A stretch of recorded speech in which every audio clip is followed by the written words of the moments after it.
It says we're live, but you never know if we're live or not. So I'm going to vamp for a little bit. I see that Megan is already here. Hello, Megan. Hello, and welcome to my channel. If you're new, which you probably are because I haven't been doing this for that long, my name's Charlie. I write dark urban fantasy and really weird science fiction under the name of C.E. Dorset. And today we're going to be talking about the Save the Cat genres, in particular with my lovely and wonderful co-host, Jules, the Dawdling Writer. Introduce yourself, Jules. Hi, I'm Jules. I pretend that I want to be productive, and really all I do is procrastinate and dawdle. So yeah, I'm currently writing YA fantasy and trying my hand for the first time at a romance novella. And I'm procrastinating on all of those today because I have not written anything. I'm stuck in a research rat hole because the prompt that I'm working on for summer camp right now is to describe a technology that changed the world. And because it's a magic setting, I wanted it to be an arcane technology. I picked one and got stuck studying the history of scrying, where it came from, the various deities associated with it, and all kinds of things, because that's the technology that I just do. And I went down this deep, deep rabbit hole and have been looking up dates and all kinds of stuff. So I'm trying to think when was the first time I heard of scrying? The oldest record of scrying that I was able to find is actually in the Bible. Benjamin, when he was leaving Egypt, someone put a silver scrying cup in his bag so that he could be arrested for theft. And that phrase, scrying cup, that's one of the first recorded times that this idea of this divination chalice appears for water scrying or fire scrying. We're not sure which. That's one of the oldest references I was able to find. So I'm putting it back in the 27th century BCE in Egypt.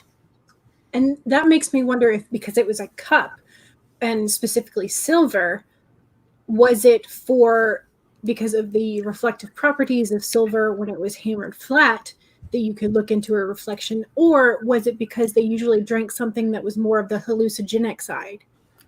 That's all of my rat holes today. But I'm learning a lot about scrying and the history of it. Interesting. And I wonder if the story of Narcissus and sort of like looking into the mirror and seeing your loved one was sort of a reflection, pun intended, of sort of like looking for your loved one through. I've been thinking about Narcissus and Echo and whether or not I want that to come into it. It's research. Research is always fun. I love mythology. I'm such a nut. And it's so crazy because trying to weave it into actual history, because I know part of this is going to deal with John Dee and Edward Kelly in the Victorian court. And so I had to look up dates on that. And there's a possibly fictitious person that Edward Kelly claimed to have dealings with, that there's a lot of argument whether he was real or not. And I've decided he was, but he made people forget that he existed. And that's why there's arguments today. And I've been in a research rabbit hole today. And I'm loving it. Well, if they messed with the memories, would that necessarily also change like documents that had been written about them? It can. That's actually part of the thing that, I've actually tied it into a historical event. So yeah, I'm having a lot of fun. So let's see who all is here with us. Hey, Megan. Laura's here off the phone with your sister. I need to do that at some point in the not too distant future with both of them. One I'm really looking forward to. The other one will be a conversation. Now, Cyan. Hi, Alley Cat. I'm glad that you made it. I hope that this is helpful for you because we were talking about that in the other stream I did earlier with Abigail. Hello, Mr. P. I hope that you get something out of this. Sarah is here. Oh, dinner prep. Well, the good thing is there are going to be no sprints in this, which is, no different from any of my other streams. The ones that are supposed to have sprints in them. But today we're actually going to be talking about stuff. So listening should work fine. Hi, Abigail. Long time. Yeah, long time. It seems like all of 30 minutes ago I stopped talking to you. You mean you didn't want to continue on for another 5 hours? Who knows how long this is going to be. Hello, Brandon. How are you doing? Yes. And Tessa's here. Hey. Hello. Okay, so just to give a little bit about format today, Jules and I have opinions that we're going to be opining on. I actually made slides because it's going to be one of those kinds of days. I am going to be looking into the chat. If you feel like I am ignoring your question, don't worry, I will get to it. I'm going to try to fit in as much of your commentary in with ours as I can, because I am not trying to say I am an authority on this. I am not here to promulgate the teachings from on high. Papa does tell me that I know everything, but Papa usually lies. So don't worry. If you have questions, they will find their way into this at some point. Stephanie is here. Hello, Stephanie. And it's working wonders. On the note of... I prefer the cure blessing over the cur blessing. On the note of the cur blessing, because I promised people who are coming over from the stream I did with Abigail this morning to explain the loud crashing noise that you heard from my house. So my cat Jinx has decided to be a hellion today. And those big burlap bags of rice? She found a way to knock one of those over. And she's a little cat, so I don't know how she managed that in and of itself. But she knocked that over into a broom, and the broom fell over and knocked a plastic container off of the shelf, which then fell down and knocked a bunch of bottles off of a lower shelf. I don't know how she did that, but she did. Chaos. And that is their sole purpose. So as I've explained, as I explained to Jules before this, if I suddenly have to run away to deal with her, she knocked all the pasta out of the pantry earlier today. She's just getting into everything. So I will try to ignore her as best as I can. But it's not easy. Oh.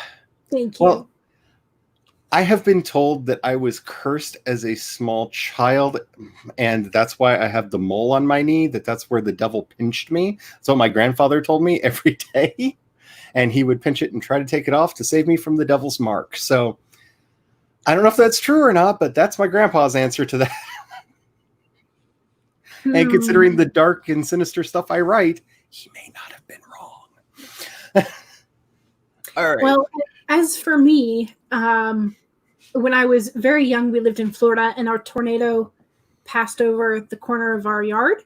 And so we were cleaning up the yard after that, and I picked up the little tiny baby turtle that somehow landed in our yard and had it walk across my palm. And so ever since then, my dad called me his little turtle. And it has hence become my blessing and curse to procrastinate and dawdle and do things slowly. So that's why. The other reason that I would love to give, just speaking of tornadoes and all of that, when I lived in Texas, a hurricane hit, and me and my friend James were out playing in the trees and weren't paying attention to our parents. And we went flying from tree to tree because we learned that the wind was strong enough. If we let go, it would carry us to the next tree. I would have been like 6, 7 years old. My mother found me, and I had trouble sitting for quite a bit of time after that. I can imagine. But it's possible something got a hold of me while we were flying in the storm. that could be it. So my plans for this is to kind of talk about, I'm going to be talking a lot more from Blake Snyder's point of view. I have been, as I like to say, I'm an old timer when it comes to this. I read Blake's book back in the 2000s. I don't know when. The copyright on the actual edition I took my notes from is 2007. So maybe somewhere around there. And I've been using Blake's ideas to help me for years. And I love that Save the Cat has kind of taken over AuthorTube, but I don't hear anybody talking about the genres. And yeah, it's all that book. That book has done it. But I think the way she talks about the genres and the way Blake did is very different. And I think that's why they're not as helpful for a lot of people. I should start off by saying I am a discovery writer. I am a gamer writer. I did a whole video of it on the channel if you want to see the arcane system that I have developed that's gotten me 70,000 words so far this month. In writing, it works for me, might work for you, but videos on the channel.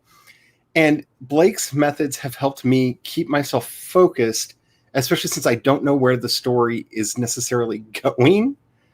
I have points to kind of grab onto and go, okay, I'm here in the story. I need to be trying to steer myself in this direction. And as a discovery writer, that is so, so helpful. Also, with the genres specifically, they have really, really helped me figure out what the story is I'm actually telling, so I don't get off into weird tangents all the time. So hopefully I can share a little bit of that experience with you all. Yep. And I just finished reading the genres part today, so I am also by no means an expert. But I have some thoughts. I have some thoughts, both good and not so good. It sounds as though Thor has come to visit. So have fun, stay safe with all that. The lights were blinking. Hello, Anna. How are you doing? Yes, I'm very excited for this too. I hope it's helpful, and hopefully we can discuss your questions and everything and make this work. Yes, I am really enjoying this. Well, I'm not going to say what I was going to say. Okay. Try to stay PG-13 on this channel, but for anybody who's ever met me at a convention, you know that is extremely difficult for me to do. So I want to start with, I made slides. And I actually want to start here, not actually talking about this one in particular, but about the way Blake breaks all of these down. Because this to me is the secret of how the genres really help you out.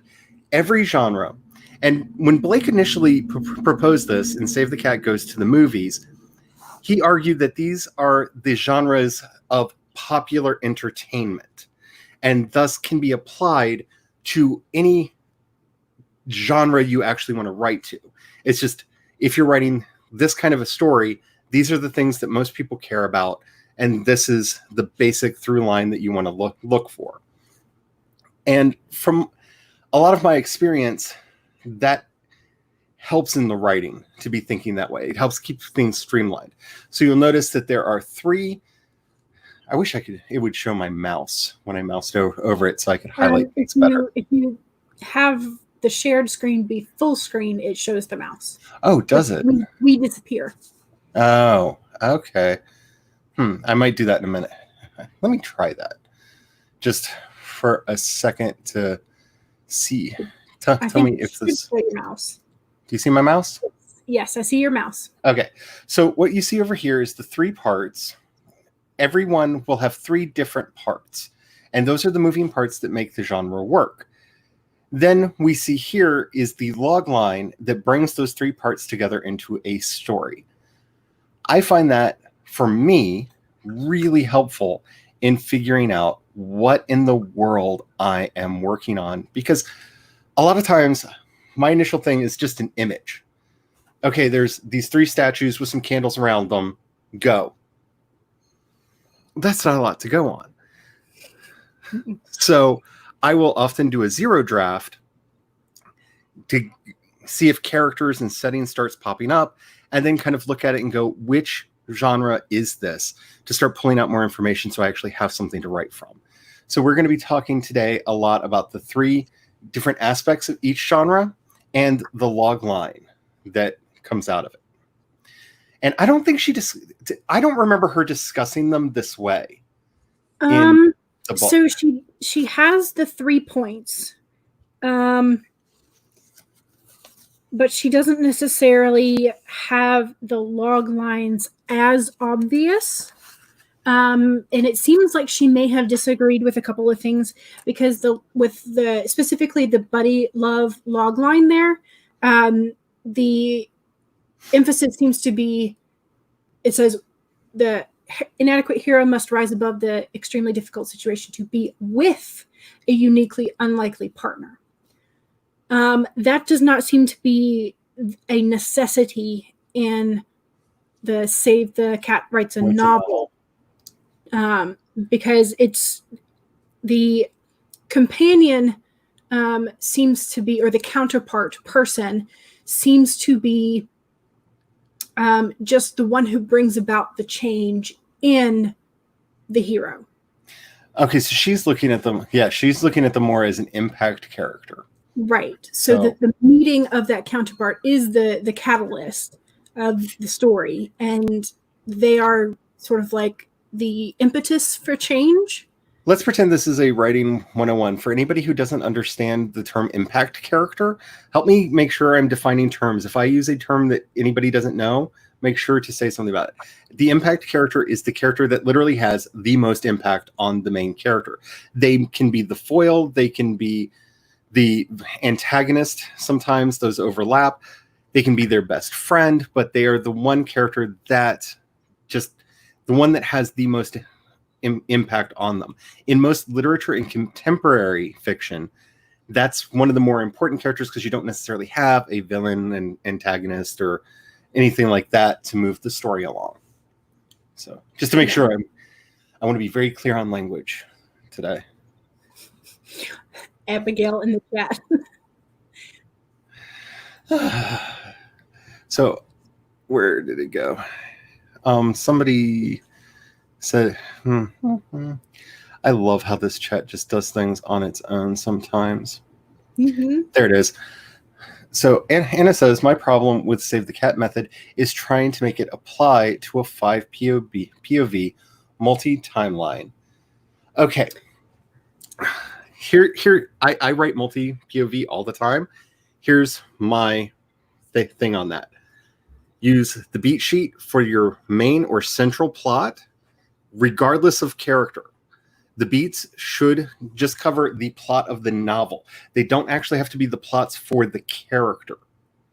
So whatever the main beats are that carry the reader through the story, make sure that the beats, you're using the beat sheet for that. And then the genres for me work really well for figuring out each individual story. And if you want to do a separate beat sheet for them as well, have fun with that. But the main thing is figuring out the beats and how they work through. If you actually want to see this in action, because I swear in the early seasons they use Save the Cat, and I've heard some of the writers kind of hint at it in interviews. The first season of Game of Thrones compared to the book that it's based on, you can very clearly see how they went, okay, so this Daenerys scene is setting the theme, and this scene with Robb is doing this, and this scene with, like, they very clearly use, sorry, cat is doing stuff. My cat's going to need saving by the time this is over. But they very clearly used various points from other characters, from each character's story arc, to make an overarching plot for the season. They did that successfully for a while until Dan and Dave went, I just want money, I don't care anymore, and torpedoed the show. Sorry, I'm not saying no, it's fine. I think to sort of echo in a different way, the beat sheets should apply to your overarching, I guess what she calls the A story, the like promise of the premise, the action, and then have your internal growth of your characters sort of match up along those particular points that they need to. So even if you have 5 different characters, their growth should still be continuing on the same kind of beats. You still will have that moment where they try to fix things incorrectly. You still will have the moment where they are down in the depths at the lowest point of their life, and then they will finally realize their lesson or their theme and be able to begin to fix things the right way. And so that is one of the things that I do like about the Save the Cat method. I have some issues with semantics, but semantics can be a thing. Well, so speaking of buddy love, I see all.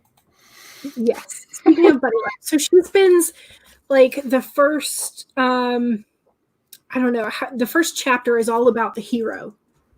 And she spends so much time harping on figuring out who your one singular hero is.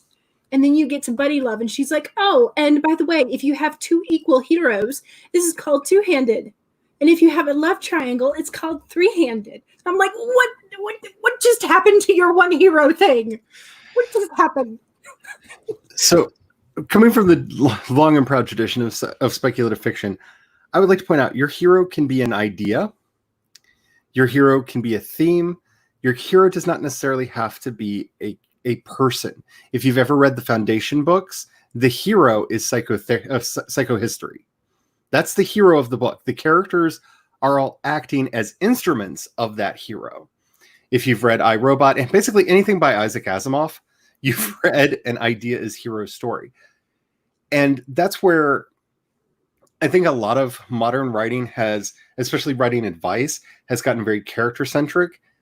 And that's not a bad thing. But your hero could be the group of people. And the fact that she's not, and again, we're not going after her on this or anything, but you see this in a lot of the writing books that I've read over the last 5 years have been very like, pick your one protagonist, pick your hero, that one character that everybody will fall in love with.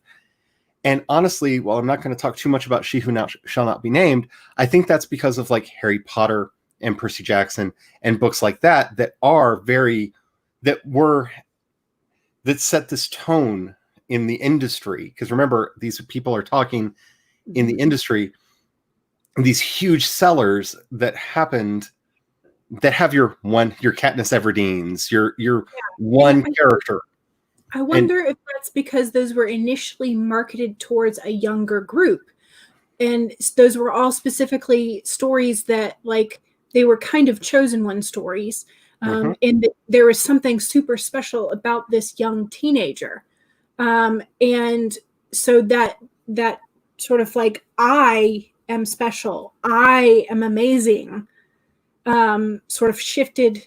And because of the wild popularity of it, then sort of the publishing industry was like, oh yeah, we'll shell out money for more of these books. And so it became a cycle of repetition then. Because that's a very important thing for us as writers to understand. There is a huge difference between the publishing industry and writing, and what they deem as important. If you're looking at being traditionally published, you need to pay very close attention to whatever it is that there is their ooh shiny right now. Like if you're writing vampire fiction, get that ready, because when New Moon comes out, I think next month, I will be surprised if that doesn't start another wave of traditionally published vampire fiction. No matter what you think about Twilight, that's probably going to start another wave of that. And books like this, like what I got out of Save the Cat writes goes to the movies, as opposed to Save the Cat writes a novel, is Blake is really trying to talk from an audience perspective. Like, what do people go to the movies to see when he's writing that book? And I really felt, for me, and this is just me as a jaded indie published writer, much more like, but if you want to be taken seriously, this is the kind of, I felt that kind of undertone in Writes a Novel. Alley Cat, I don't think you have to get it. If it's something that appeals to you, on the interweb for free. Actually, they have a website. I know it used to be blakesnyder.com. I think it's actually savethecat.com now. They do have a website, and I know the beat sheet is up there, and they have beat sheets for a lot of other movies that they've done, movies and books that they've done teardowns on to show how it works that are up there for free, and they do a podcast. So if it's hard for you to get a copy of a book, because I know sometimes I've really wanted to read books and couldn't afford them, so I'm projecting here, but there are resources out there. And I don't think that this, personally, if you're looking for something that will help you out the most, I'm a much bigger fan of the newer stuff that's out of, like, what is it, StoryMind, and her work. I'm much more interested in that. I've been getting a lot more out of that, just because the way she words things in those books have helped me see things that I've been doing wrong with POV. But I don't want you to feel like I'm saying that, like, this is the Bible for writing. But I do find it very helpful. You could just stay for the whole stream and jot down notes from Charlie's presentation. Yeah, because I've done a lot. Yeah, I wish libraries are weird. Don't even get me started on that. Do I need to do all the beats for all the POV characters? I would say that depends on the story you're writing and the level of detail. So I keep jokingly saying that you're writing what if Dune met Stargate. Frank Herbert would have written all of the beats for all of the characters, including the sand trout under the sand and the mice that are running through the streets, because that's the kind of writer he was. If that's the kind of writer you are, do it for everybody. The beats for me are primarily important for the story overall, because when Blake originally came up with the idea of the beat sheet, it was, these are the moments that in every time somebody goes to the movies, because remember, he was talking to screenwriters. When you're at the movies, you're expecting these pow moments, and you feel cheaped, you feel jilted. Something's wrong with the movie if you don't get them. And so he was trying to explain to filmmakers why sometimes their movies flop. And that was his original intention. And it turned into him being the highest paid script doctor in Hollywood as a result of that. And a lot of really, really good movies came out of it. And most humorously, the most famous movie of his, screenplay of his that ever got made was Stop or My Mom Will Shoot, which I find really funny, because he stopped writing screenplays because he was basically ghostwriting for everybody else. But I find that hilarious. Laura, when you said you have 5 point of views, I just keep thinking about, like, Captain Planet and the Power Rangers. And so I'm like, well, if you would write a beat for each of them, sure. Yeah, but I don't think you necessarily have to do it for do the full beat sheet for each character, unless that's the book you're writing. Like George R.R. Martin, if he were a plotter rather than a gardener, right? If he wasn't discovery writing, you get a feeling he would do it for every character because of the amount of detail he's going in to for each character's story arc. And so that if that's the kind of story you're writing, you might want all that rich detail. But if you're not writing these giant tomes, because that's what you're going to get if you do that, you're going to get a giant book, because there's so much story that has to that you have to get through. I don't even want to know. Don't feel bad. It'll be up for the replay. So let's see. I think everybody's saying, yeah, I hope that did help. Yes. Yeah. I don't think that gets said enough, because, like, the people that give the advice right to the market, that's great advice if that's your goal. But if that's not who you are, don't do it. Yeah. And it also, if you're planning to do traditional publishing, you Story Genius, that's it. That's the book I was trying to remember the name of. Sorry. If you're trying to do traditional publishing, from my understanding, because of how long it takes to get from, like, manuscript to physical format and on the shelves, you kind of have to anticipate the market, not just catch on, like, as it's taking off. Because like with Divergent did not do anywhere near as well as Hunger Games. Nope. Or as Harry Potter, because it was further along in the trend. And I secretly like Divergent better, but I don't think I'm supposed to say that. I like that. I enjoyed those books. I understand the problems with the world building. I get all the problems that are in there, but Yeah, and I think that may have been why I didn't like it as much. I enjoyed them way more than I should have. Which I also feel the same way about like the City of Ashes, City of Bones, and all of those books. I enjoyed those way more than I should have. But I'm that kind of a person. So let's get into our first one here, which is, as we've shown many times, buddy love. This one to me is one of the most fun ones to write because it's great to use for romances. It's great to use for all manner of just relationship stories. Because I write using Kisho Tenketsu, which is a Japanese style that doesn't focus on conflict as much. It's more about surprise and making things change and having twists in the story. And so a lot of the stories that I end up writing are much more this kind of a, well, they had a misunderstanding. They just didn't get, I tend to veer more, if I can get my arrows right, that in this direction. So when we're developing a buddy love story, Blake advises to have three main components. And the text to me is superfluous here. You need a lead, an objective, and a conflict. Mm-hmm. So your lead is whatever the lead is. He likes to talk about it as the incompetent hero because very often in story, it is the incompetent or inadequate hero that tells these kinds of stories. If you look at the first, I would argue that you could make the first Guardians of the Galaxy movie fit. What was that? Sorry. It was a loud thump. Is there somebody at the door? No. Okay. Dog didn't bark. Sorry. My door just did a thing. Apologize for that. Where was I? Oh yeah. I would argue that the first Guardians of the Galaxy movie fits into this quite well because we meet Peter Quill. He has this objective of basically being the coolest guy ever because he's the coolest guy ever.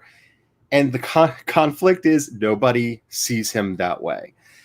And so when you look at his personal through line, he has to overcome his own his own thing, and then realize, oh crap, I actually am the cool guy in the room. That moment, you see it in his face when he's holding hands with everybody else at the end. And I'm not saying that that's what James Gunn had in mind, or that that's even the best interpretation of it. What I'm trying to get through here is that's a way that this could be employed when making your story. Because the one thing that annoyed me when I read Wright's a novel is I felt she was extremely prescriptive with how these genres work. Yeah. And I've always used them very open and very fluid because at the end of the day, I'm looking for getting that sentence at the bottom there. The inadequate hero must rise above an extremely difficult situation to be with an unlikely partner who is the only one capable of bringing him peace. That is Peter Quill's story, where he has to overcome Ronan and run away with the Guardians of the Galaxy. Yeah.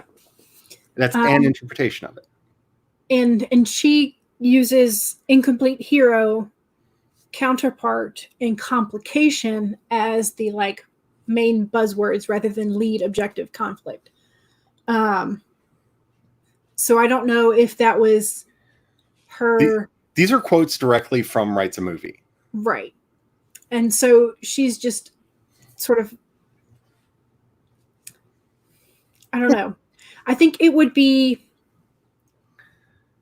I'm not sure if I prefer the lead, objective, conflict, or because I had some issues with the incomplete hero as well, because is it incomplete or is it flawed?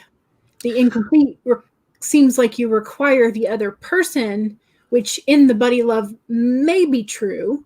It may be. May not.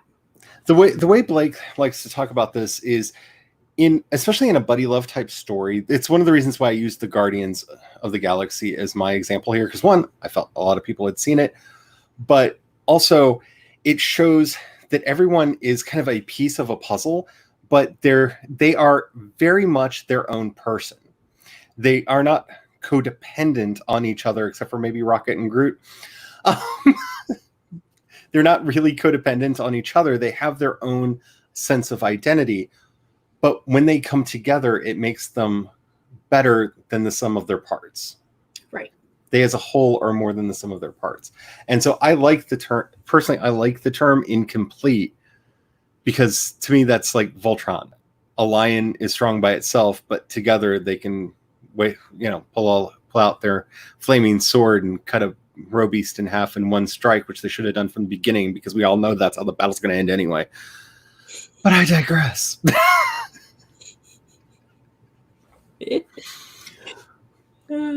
But when we get further into the genres here, one of the things that I have found from my own experiences is I confuse them in my head, and that's a big cause of my I think writer's block. Yeah, I think that was what we were talking before the stream started about splitting hairs between the storylines, because and we'll sort of talk about it when those come up. But with the like superhero or chosen one, and the fool triumphant or the like underdog, the only difference was like how many people knew the main character was special from the get-go. And like she says that, and I'm like, that's really splitting hairs there. Yeah. So, yeah. And also getting genre locked really does, I think, hurt a lot of the thoughts on these, because like I was saying to you before we went live, I hit a roadblock in the story that I'm working on because I thought I was writing a Monster in the House story. And when I realized it was actually an institutionalized story, that the context of the secret and the other components that we're talking about changed in my head, and I went, oh, and it was like having a Rosetta Stone that showed me where I was messing up and keeping myself from being able to write. And at the beginning, and I don't know if Blake addresses this or not, at the beginning she acknowledges that you can shift genres like as you write, but she still seems to be a proponent of like there is one genre for your, like one main genre for your story, and I'm not necessarily sure that's true. See, my opinion on that is, for marketing purposes, there is one genre for your story. And this is where I think the difference between publishing industry perspective and writing perspective is concerned, because when you're communicating to a potential buyer, and I hate wording readers that way, but whether you're pitching to an agent, a publisher, or a potential reader, the story needs to be as clear and crystal as can be. So knowing at least the primary genre and trying to stick into that when you're doing your book blurb and any of your marketing materials is very important. I think less so when writing. But well, and it's also interesting because with like, I'm not sure when you put your books on Kindle, how many genres were you allowed to tag it with? Last time I published a book, I think I was only allowed to pick 3, but they then assigned others based on the keywords. Okay. So, which I had to have a fight with them because they put one of my books in young adult and it should not have been there. Right. But even then, like, it's not limited to just one genre. And I mean, in like brick and mortar stores, they're in like romance, or they're in fiction and literature, or they're in mystery. So I can understand sticking with one genre based on brick and mortar stores. But as the self-publishing and indie publishing market has grown, I don't think we're necessarily tied to one genre anymore. Well, see, and this is one of the things that Abigail and I are going to be talking about a lot in next week's stream. Publishing genres are a thing, and I think I mix mash genres all the time. Like, I don't know if what I'm writing is mythic fantasy, or if it's urban fantasy, or if it's dark fantasy. There are vampire-like creatures all over this setting, so it may be vampire thing. I have been ordered by the Queen of all commands Abigail and those in the chat to put werewolves in it now, and I'm gonna have to figure out how that happens because we have a coffee shop to open. But I think my best success. If you want werewolf customers, don't put wolfsbane in your coffee. My best successes in writing have always been from cross-genre fiction. I'm just saying, when you're coming up with how to market the story, we have to be as clear, crystal clear as possible, and try to pick the one story that will work, and realize that you might be wrong. Like when my book, The Chain, came out, I was very adamant that it is not a romance novel, and I stick to that. It is not a romance novel. It does not, spoiler alert, it does not have that kind of a happy ending. And a romance novel requires a happy ending. If they're not together at the end, it is technically not a romance novel. Yes, romance is a big part of the story, but it is not the main thrust of the story. But I've given up because I got so tired of either reviews or people hitting me up on Twitter or Instagram going, just get over it. It's romance. Fine. It's a romance novel. Fine. I had my mini breakdown about it. I recorded an episode of the podcast. I guess I'm a romance writer now, and moved on. Because sometimes we're wrong. Because even what the actual literal genre meanings are, if the readers have a different opinion, yeah, like there's no way I would call that a romance book. There's too much other stuff in it. But and there's also sort of like these 10 genres for save the novel, save the cat right novel. Like, why done it? That translates to a mystery, but none of the others translate to fantasy or to. Buddy love kind of includes romance. So when people talk about genres, I also think that's different for a reader than it is for a writer and for the publishing industry. And sorry. Semantics. Yes. This is one of the reasons why I wanted to do this, because she tends to talk about these as if they are akin to literary genres. And I don't feel that they are. Again, this comes from reading Save the Cat Goes to the Movies and getting that stuck in my head. These are the kinds of stories that people go to watch. And so when we're talking about our buddy love story here, right? That, just to go back to that, this could be a comedic satire. Spaceballs is a buddy love story. Mm-hmm. That could be a science fiction movie. Solo is a buddy love movie. That's what that entire thing boils down to, is why he and Chewbacca and Lando have a relationship, right? That's a buddy love movie.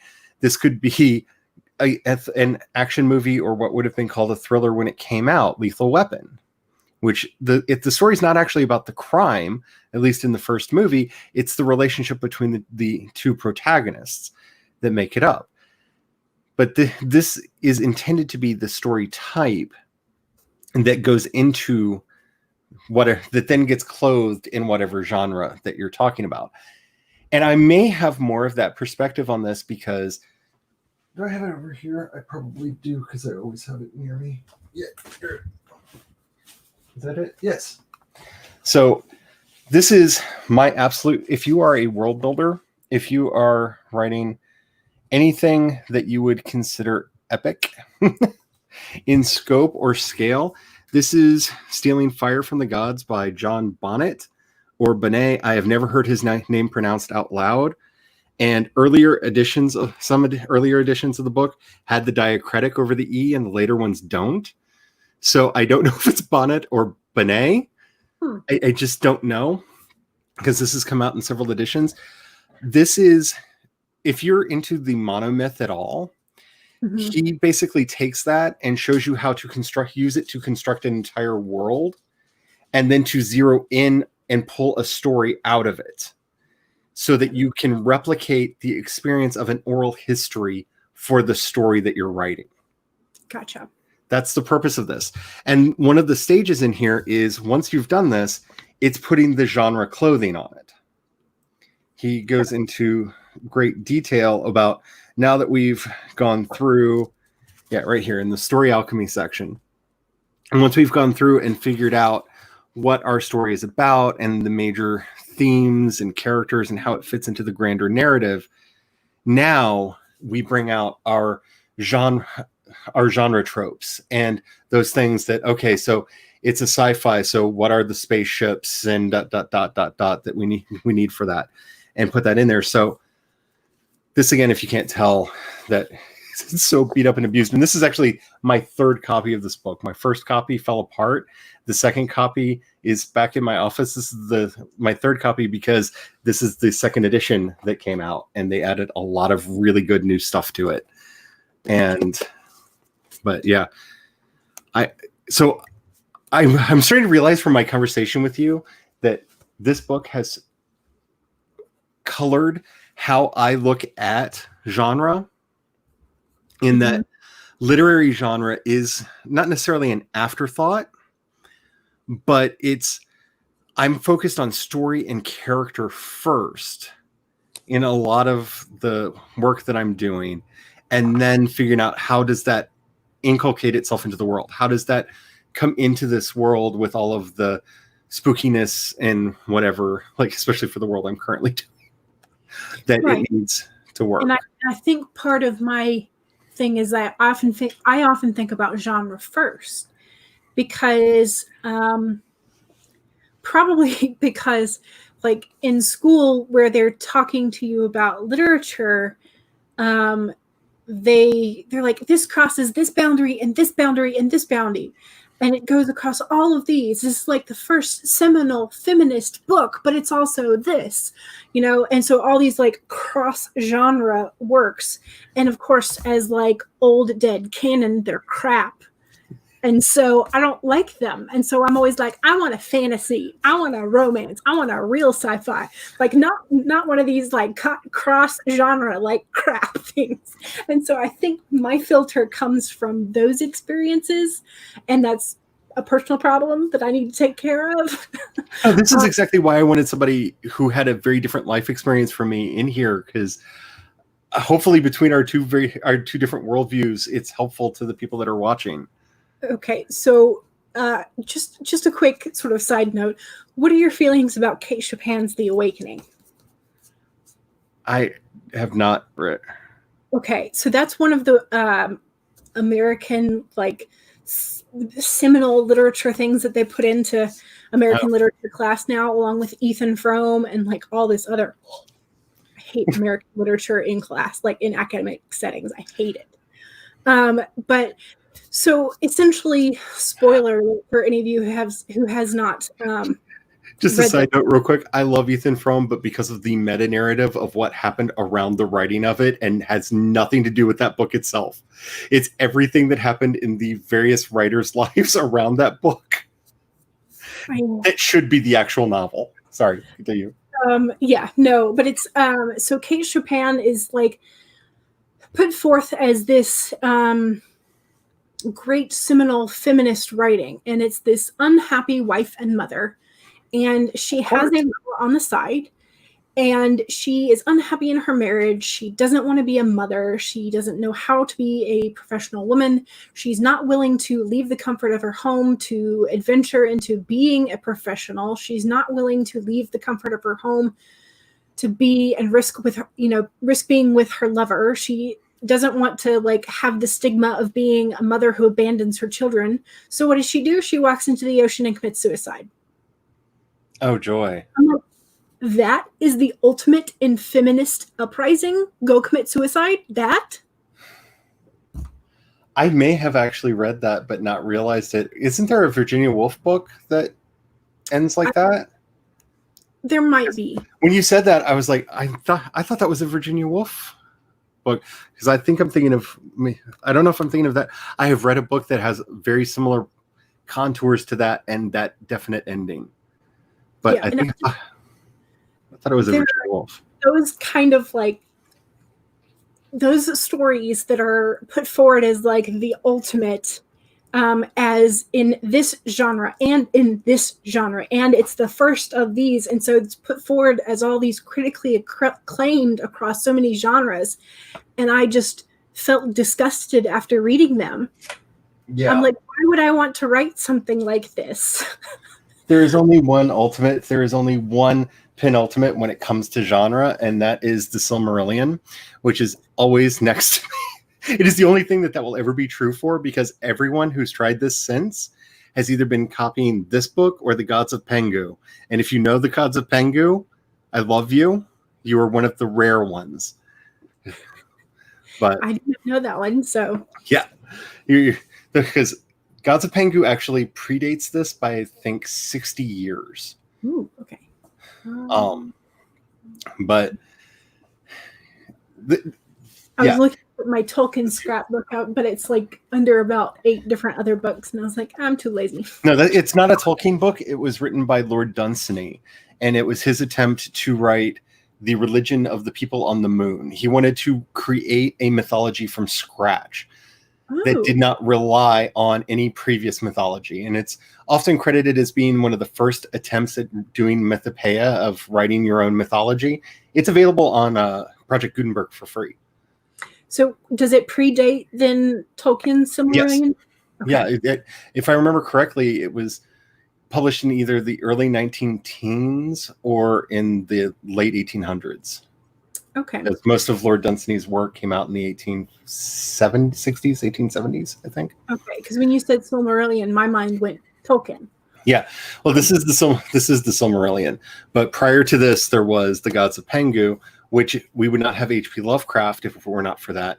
And we know that Tolkien actually read Dunsany's book and refers to it as the lost and misguided Lord's vanity project, when he's talking down about himself.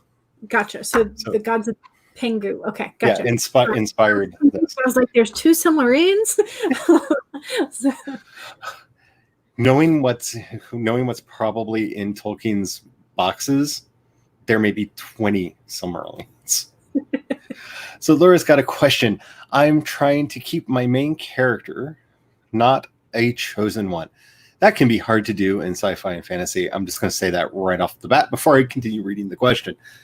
But because of someone else's actions, later they are put in a special position to see the world like no one else can. Okay, so what is a chosen one? I did a chat response. But that to me sounded like it would be like the Fool's Triumph for the underdog one rather than. Yeah. One thing, I know I keep comparing your work to Frank Herbert, and consider that like high praise. I love Frank Herbert. Like, I absolutely love 4 of the 5 Dune books that he wrote. Everybody knows Dune Messiah was never meant to happen. He wrote Dune, that was supposed to be it, and then they were like, can we have more? And he wrote Dune Messiah, which is a necessary bridge to get into the rest of everything, but it feels like a weird fanfic in the middle of an epic, amazing saga, but an unfortunately necessary one, or you don't understand what happened with Paul. But one of the reasons I keep bringing him up is the way he treated the struggle between Leto and Paul in The God Emperor of Dune is one of the more brilliant ways I've seen somebody playing with the chosen one trope, because Paul, from page 1 of Dune, is a chosen one. The first thing we learn from him is he's asleep in his bed and he hears the Reverend Mother of the Bene Gesserits basically saying, so you think he's the chosen one? Off in the distance. It's from page 1. And he decides, no, I'm not. I'm not going to do it. And so that's an interesting way of writing in and of itself. But his son takes on this idea of, well, maybe that's because he didn't see things clearly, and goes off on this whole thing about studying destiny and how destiny works and how the timelines actually shape the future, which is really what reminds me, like when I see you putting stuff in chat about your book, I get really excited because, but But Leto is not a chosen one. You learn that out. Leto chooses himself for everything that happens to him, and comes to the place where there's no difference between fate and the lives we've lived, which is a very interesting play on that trope that you could play with. And Paul just says nope, which I love that, because you never see that in a chosen one story of the chosen one just being like, nah, not feeling it, bye. And that's a special kind of magic. I would say that my personal favorite in all of the chosen one stories I used the why done it for that, because, and we'll get to that in just a little bit, because I'm getting ahead, and but I'm trying to get through the chat. Yeah. Categories are a thing.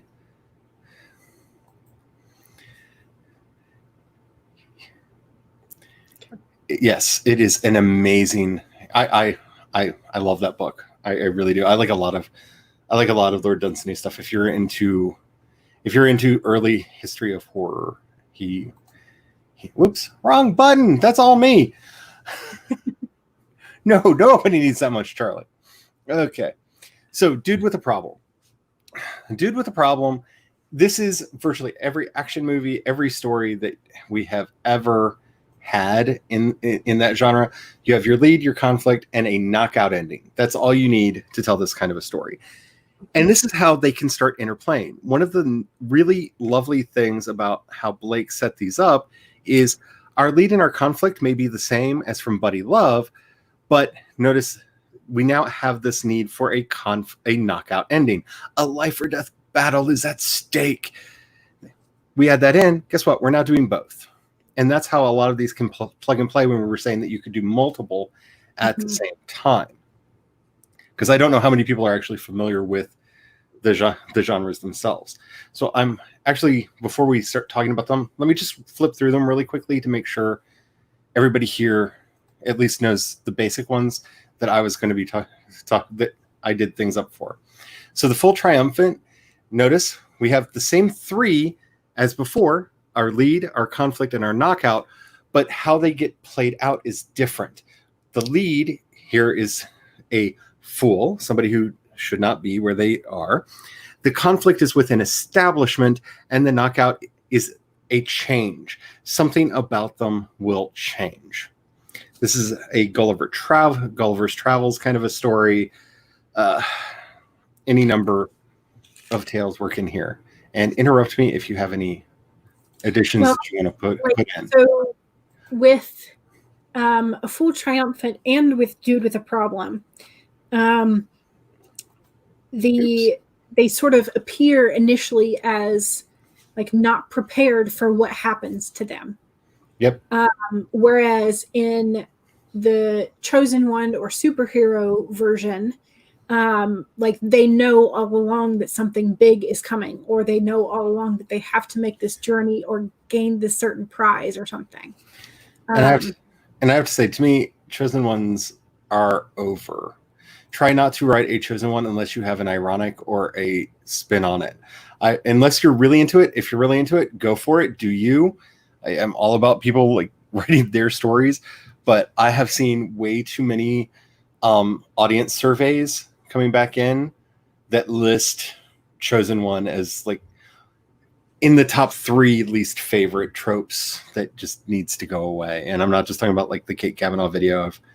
I've been doing some market research. Because I don't do that usually. So we have the Golden Fleece. This is your hero story. This is your hero adventure story where we have our setting, our lead, and our objective. These are any on-the-road stories that you have. This is a good place, at least for the film version of Percy Jackson and the Lightning Thief. Actually, didn't they call the movie the Olympians? No, they did call it the Lightning Thief, didn't they? I think they did, yeah. I can't remember. It's been a long time. Where the main story is about the journey more than, the actual objective. So we have those. We have the institutionalized stories. This is what I was accidentally writing, where we have our lead, who in this case is generally a group or an individual who is inside the group. The objective is a choice that they have to make. Are they going to be the company man, or are they going to break away from the system? Are they going to conform or not? I love institutionalized stories. Both seasons of The Chilling Adventures of Sabrina, which is one of my absolute favorite shows right now, really fit into this, where they're trying to conform her to what hell wants from her, and she is constantly fighting to not be that person. Lucifer did a really good season on that too, that I absolutely love. Monster in the House. This is my beloved Alien franchise. There's a monster, which is anything terrible, dark, and evil. A house, which is just the world that the story takes place in, and the sin that brings the monster into the house. The reason the sin is important here is it gives the story meaning. Mm-hmm. If you just have a monster randomly show up and Freddy Krueger or Jason Voorhees your way through the story, that can be a great and fun story. But you notice even with those in later films, they really started hammering in on what the sin was that caused those creatures to come back. The first movie, the first original, not the remake, Friday the 13th, does this really, really well. And I don't want to spoil that for anybody who hasn't seen it, because every time I talk about it. I think the example that Jessica Brody used was Misery. King. And the best thing about this is these don't have to be horror stories. It just went up on one of the streaming services, but Money Pit, starring Shelley Hack and Tom Hanks, is a monster in the house story. They decide that they're going to get out of the city and live in the suburbs. And so they buy a house where everything breaks and falls down. And it's their vanity, that's the sin, that causes them to buy the house, that is constantly requiring them to punt money into it. It's a comedy. Yeah. But it fits these beats really, really well. You know, a lot of reality TV shows could probably fit into that. Yes. Yes. I'm just thinking about who was it that was going to go watch like 13 something or other, and it turned out to be like a family that has 13 kids. Oh yeah, yeah. With 8, and I'm like, you were literally filming the inside of your house with all of your children that you made, and you expect things to be perfect, and you're shocked when they're not. Like, yeah.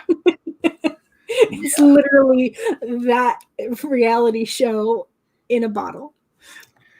So Out of the Bottle, this is your genie story where a character makes a wish, casts a spell, and learns a lesson.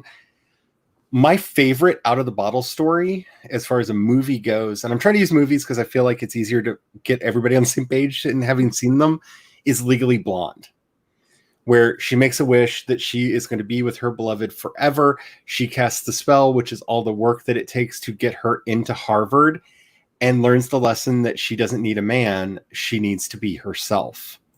Yeah. And my favorite thing about this is it's just like, it's taking the what if and having the answer go kind of awry. Yes.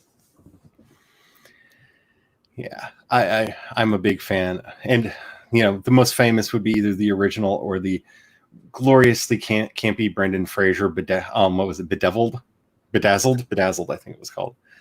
That, where Elizabeth Hurley plays the devil. Oh my goodness. A rites of passage story. If you're writing young adult fiction or middle grade, you will have elements of this because those are big parts of those genres, but they're important at any age. A rite of passage is any significant event that changes you. The Big Chill, which is kind of old, so many of you might not have seen it, which is about a bunch of friends reuniting at a funeral, is a rites of passage movie. If we really want to go old in a movie that nobody here has seen, The Boys, which is a similar plot line, is also a rites of passage movie. This doesn't have to necessarily be the character growing up. And you know what I'm saying? From like childhood to adult. And I think too many people, when they think of rites of passage stories, they're not thinking about the wedding. A wedding is a rite of passage. Yeah. So like all of the, oh gosh, what's her name? Emily. She writes Something Borrowed, Something Blue. That whole series is usually about weddings. So you said Emily, my mind went Meg Cambeau. I don't know why. Well, a lot of her stuff also is rite of passage. Yeah. Yes. But I'm just saying, Emily. So the right answer to Emily is not Meg.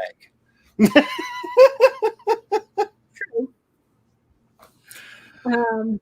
But yeah, there's a lot of that. But yeah, the rites of passage could be the first funeral you ever attend. And if that's not until you're 50 years old, then that's still a rite of passage. And one of the things that Abigail and I are going to be talking about next week is the idea of new adult. Mm-hmm. Getting your first job. That is a rite of passage. Your first summer job. That is a rite of passage. I think I'm tired of reading rites of passage books that are just, what are we told to call them in school? Bildungsroman. You know, here's our little boy who's growing up to be a man, or a little girl who's growing up to be a woman. Those coming of age stories. There's so much. Some of the best stories I've read recently are rites of passage stories from various trans people about how they discovered who they were and everything that they had to go through to get there. Because that is a rite of passage that a lot of us have to go through. Every coming out story that is ever written is a rite of passage story. Getting that courage to come out and tell people that you're queer. That's a rites of passage story. Mm-hmm. And I just, notice I have feels about that. Superhero. They have powers. They have a nemesis. And there's a curse for the hero to either surmount or succumb to. And I love the idea of the curse just because when I think of what I love in superhero fiction, like specifically just not before going into how this can apply to other genres, and I think of like Thor Ragnarok and some of the amazingness of that movie, or just almost anything in the MCU, you can see these beats very pronounced in there. And even going back to the older movies, the Richard Donner cut of Superman 2 is one of the most brilliant superhero movies that was never released until finally many, many years later. And to see the flaws of Superman get brought out in that way, it was beautiful. And to see him have to deal with the legacy of his father, and powerful stuff. But the brilliance about the superhero genre is this could be pretty much anything. I would argue that in a lot of ways, The Devil Wears Prada is not really an institutionalized story, but a superhero story.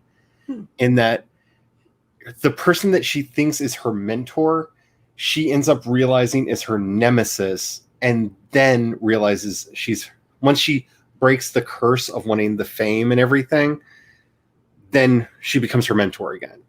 But that I feel like it fits much more into this pattern than into the institutionalized, which is where I usually see that put. So I have a question. Did Blake use the chosen one, that phrase, in describing the superhero? No. Never. In Save the Cat Writes a Novel, she does. And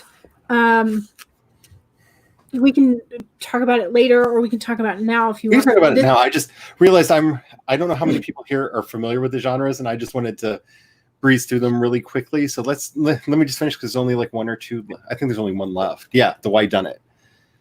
The Why Done It. This is the most important twist that Blake did on any of them.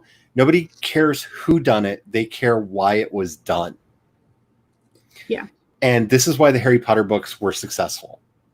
Every one of the Harry Potter books is a Why Done It. And they're not usually seen of in that way. Yeah. And that's because as humans, we want to know why bad things happen to good people. We do want to know who did it, but we want to know why. Like, how could you do such a thing? Like, that's part of, what our good morals teach us, is that you shouldn't do these things. And so then when somebody does, well, why? So let's get into our chosen ones and superhero, because when you joined the stream in the background, this was the first thing like burning in you. So I'm gonna. Yeah. So I don't know if Blake did it in the particular order that you've shown. Yes. Okay. So she starts off with Why Done It. Then she goes into rites of passage, institutionalized, and then superhero. So she had just finished the institutionalized, where she is like, the institution is more important than the hero. And I'm like, okay, cool. That's fine. The choice to join or step away from the institution is key in that. And then you get to the superhero, and she's all like, and the superhero is going to fight society. Like, there's something different about this chosen one from society, and they may be afraid of him or her, or they may ostracize him or her, because let's face it, we don't like those who are different from us. I'm like, this is sounding awful familiar to your institutionalized, like really familiar. Yeah. So I was already kind of like, something about this a little smooshy together here. And then she started talking about the nemesis. And it may just be that I have like this special place in my heart for really good villains and nemesis. Because the stories that I appreciate the most are those that have the villains or the nemesis that have a real reason for what they're doing. Like, their why done it is a perfectly reasonable to them. Yes. And so she starts off with this whole thing about the nemesis. She says the nemesis has to rely on themselves, meaning the nemesis, their plots, and whoever else they have manipulated to be on their side. They must build a facade of being special and do whatever it takes to keep that facade from falling. And so I started to kind of just stew on that. And then that's when I began to realize that the view of the nemesis that she is putting forth, that she's focusing on here, is from the reader's point of view or from the hero's point of view. So she's not acknowledging the depth that you can create by having a reasonable nemesis. Yeah, I'm trying to find that word, and my brain is broken. One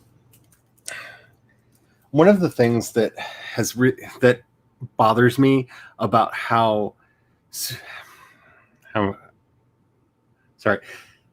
having one of those moments where the word is not wanting to form in my head.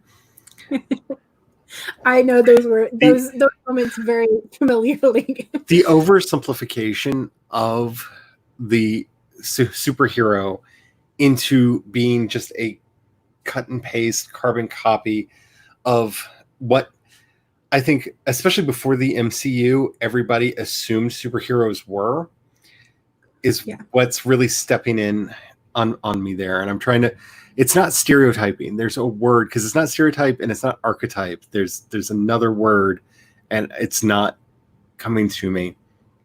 Cardboard cutout. yeah. Really, I was just trying to be more highfalutin. Well, and it's as if she's treating the nemesis as a static character in and of themselves. And so there you go. Thank you, Laura. Yes. So, and they are supposed to be a foil to the hero, and I get that. But as the hero grows in strength, your nemesis should be sort of like kind of growing weaker, but at the same time being just as strong or stronger than your hero, so that they have something to fight against. See, I'm going to disagree with you, but not on fact, but on wording here. And this is why I'm trying to stay clear on wording. I'm probably the only one here who has read any of the Dramatica theory books on how to compose a story.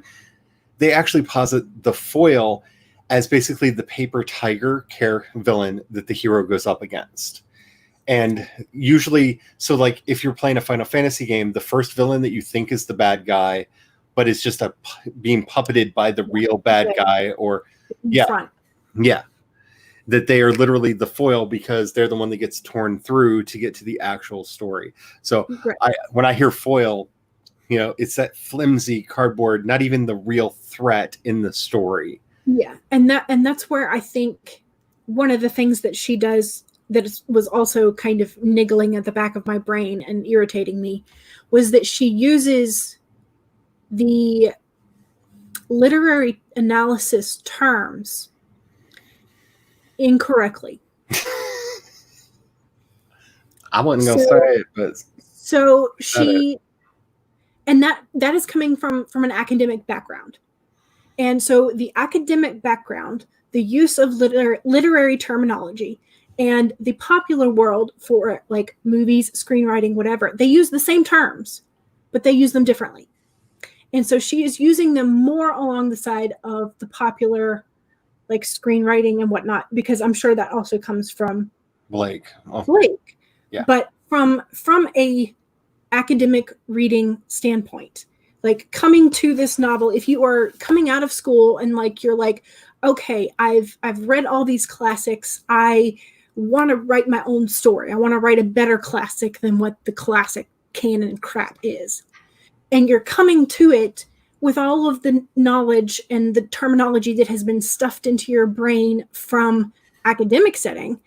And then you encounter this book and you're going like, wait, what? This feels off. And it feels off because they're using it differently. So there's that. So the foil for academic literary analysis terms is someone who is sort of like the polar opposite, the exact pairing in the negative space of the era. And so there's that aspect of like, which analysis term are you using? This like which shading of the term are we using? So there's that, and that was bothering me because I realized it probably in like the 5th or 6th like genre chunk that she was doing. I'm like, there is something wrong with these. Like, what is wrong with this? Like, so there's that.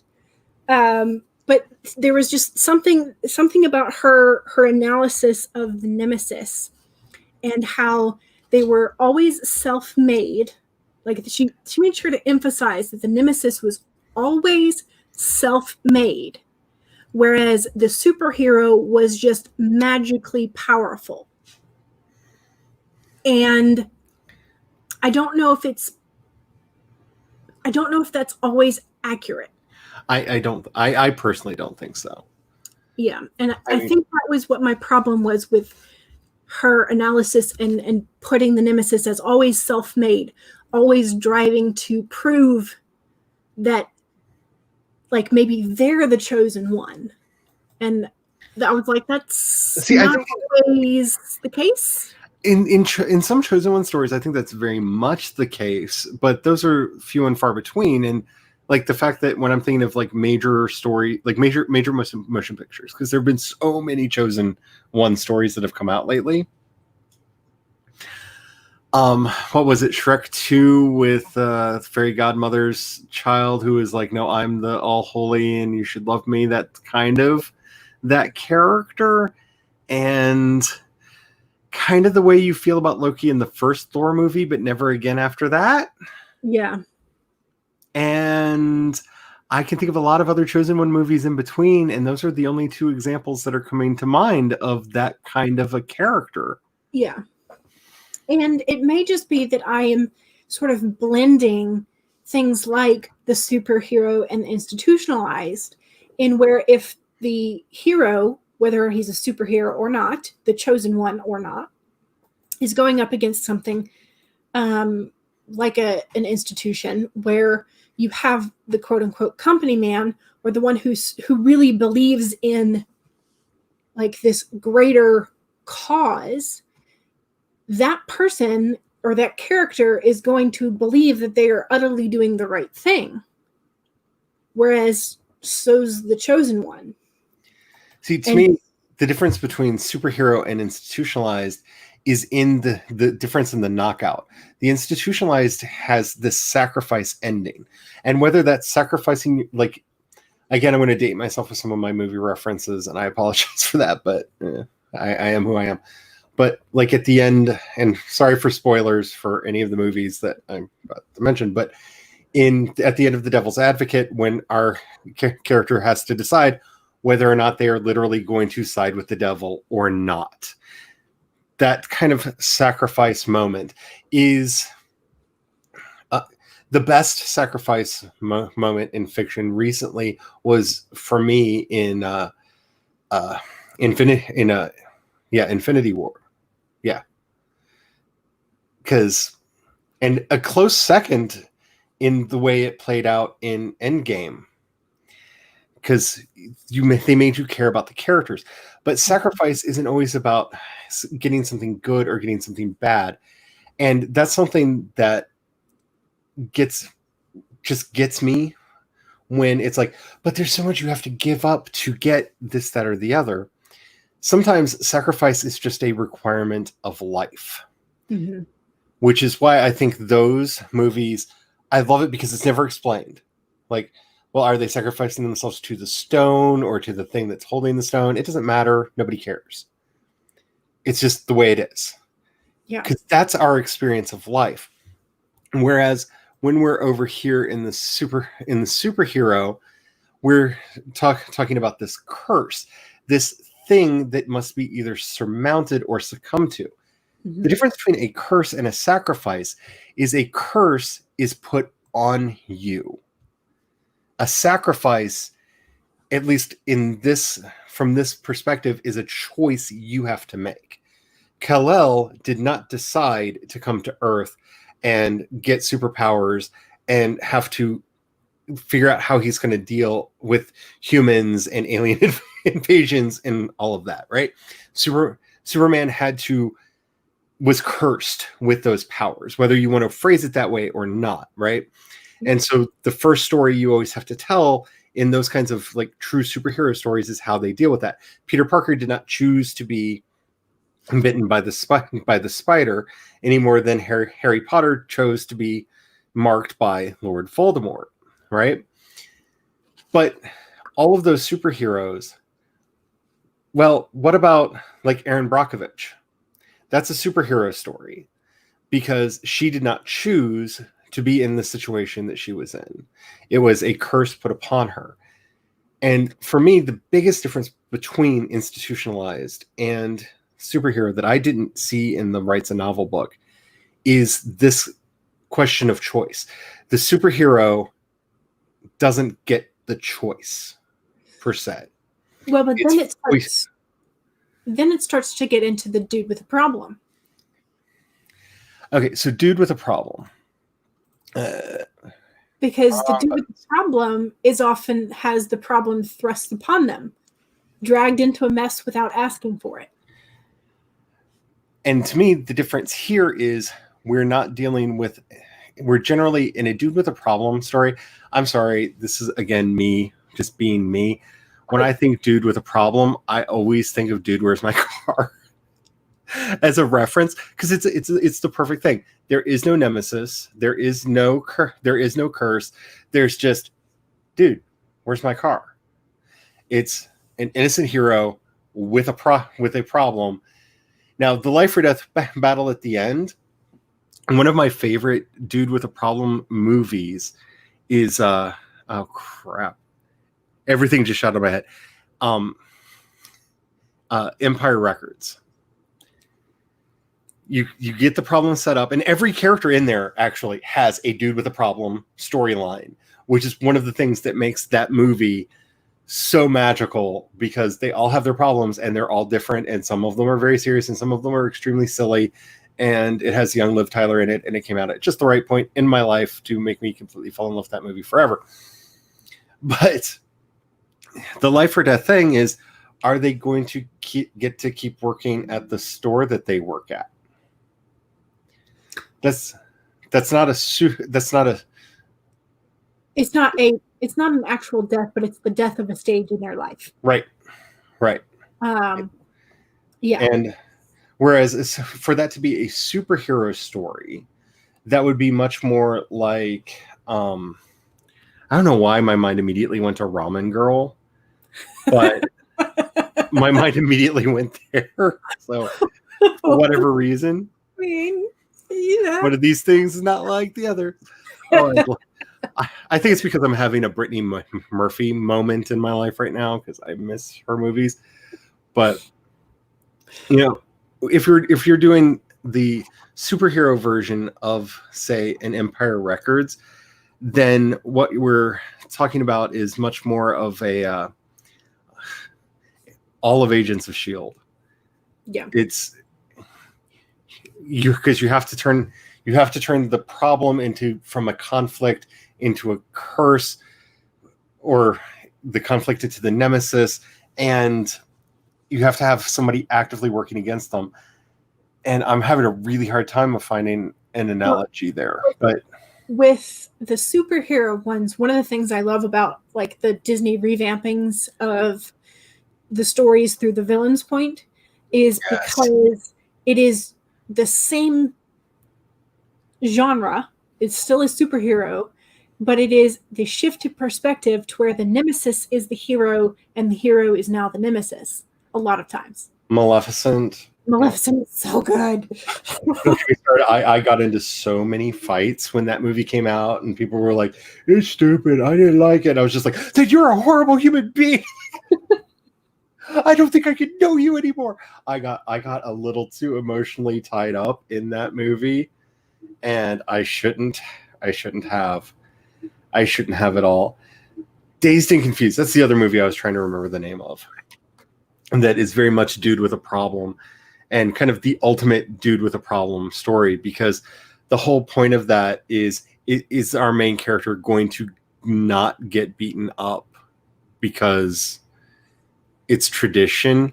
And I've argued with people over this film because they want to put this in institutionalized.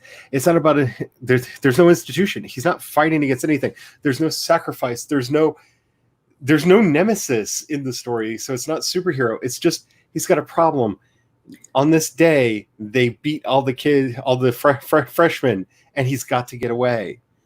And would you say that Blazing Saddles was Dude with a Problem or institutionalized? Oh, I think that depends on which character we're seeing as the protagonist in that story. I would see it much more as an institutionalized story. I think so. Especially with the I don't know if twist ending is the right way of wording it, but the fourth wall break thing that happens at the end, because you literally see them. That is, yeah. That's the sacrifice, because they literally sacrifice the conceit of the film to basically stand right in your face and go, "So, y'all," know? Which, yeah, I would definitely, and that's a brilliant movie to bring up in here, because it shows an amazing way of using these ideas in fresh ways. Because to me, these are not about having a formula. Because I don't think formula fiction, I personally don't believe that formula fiction is a good thing at all. And take this as a fan of Star Trek who used to read the novels back in the day. They're all the same book, y'all. I can tell you right now. They go to a planet. They send an away team down. The Enterprise gets called away on another urgent mission. All hell breaks loose. Somebody kisses somebody. They solve the problem. And then the Enterprise comes back and goes, do you need any help? And they're like, nah, I got it. I loved Tim Allen's Galaxy Quest. I love because it made fun of everything that Star Trek was, and including like pointing out, you're the red shirt. I'm gonna die. No, you're the comedic relief now. You'll be fine. You'll be fine. Oh, I'm the comedic relief. Oh, I guess I will be fine. Like such a brilliant movie to just spoof the whole thing. And I'm not saying that, formula fiction isn't a thing and that it doesn't exist, but that's not what this is for, because it definitely does. I've read those books. I've read way too many of those books, and they are literally all the same thing. And except for one, there's one that I absolutely love that was called War Drums, that for some reason they decided to put Worf and Ensign Ro on this planet that was basically Lord of the Flies, except for it was a Klingon ship that crashed. And so they're all like feral Klingon children. And amid trying to calm down the feral Klingon children, Ro and Worf have a moment. Because of course, feral Klingons, there's got to be time for romance. Why not? Why not? Formula's a thing. And these are not, for my money, these are not about formulas. And they're, for me, like I said, as a discovery writer, as a gamer writer, this is about having focus so I know what I'm doing, because I know if I outline, I'm done. I have a 7-book novel series that I absolutely love the story. Absolutely love the story. It is completely plotted out from beginning to end. I know everything that happens in it. I cannot bring myself to write it because you've plotted everything. Yeah, it's done. I have experienced the story. Yeah, so once you know the story, like there's no surprise. Yeah, and I'm trying to find ways to get into it because I really want to tell that story, but I still need guideposts. And so when I call myself a gamer writer, this is what I'm talking about.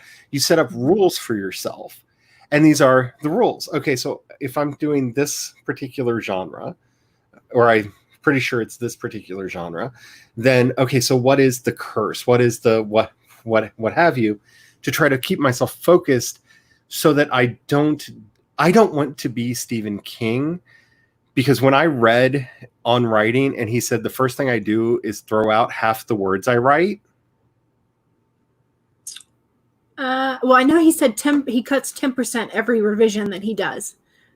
And maybe it was in an interview where he said that in the end it's about half of what he writes he throws away. And if he does 5 revisions, then yeah.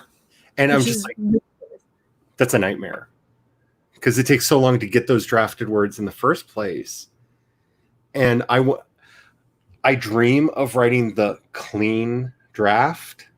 Like I'm one of those writers who aspires to the clean draft that doesn't require as much development.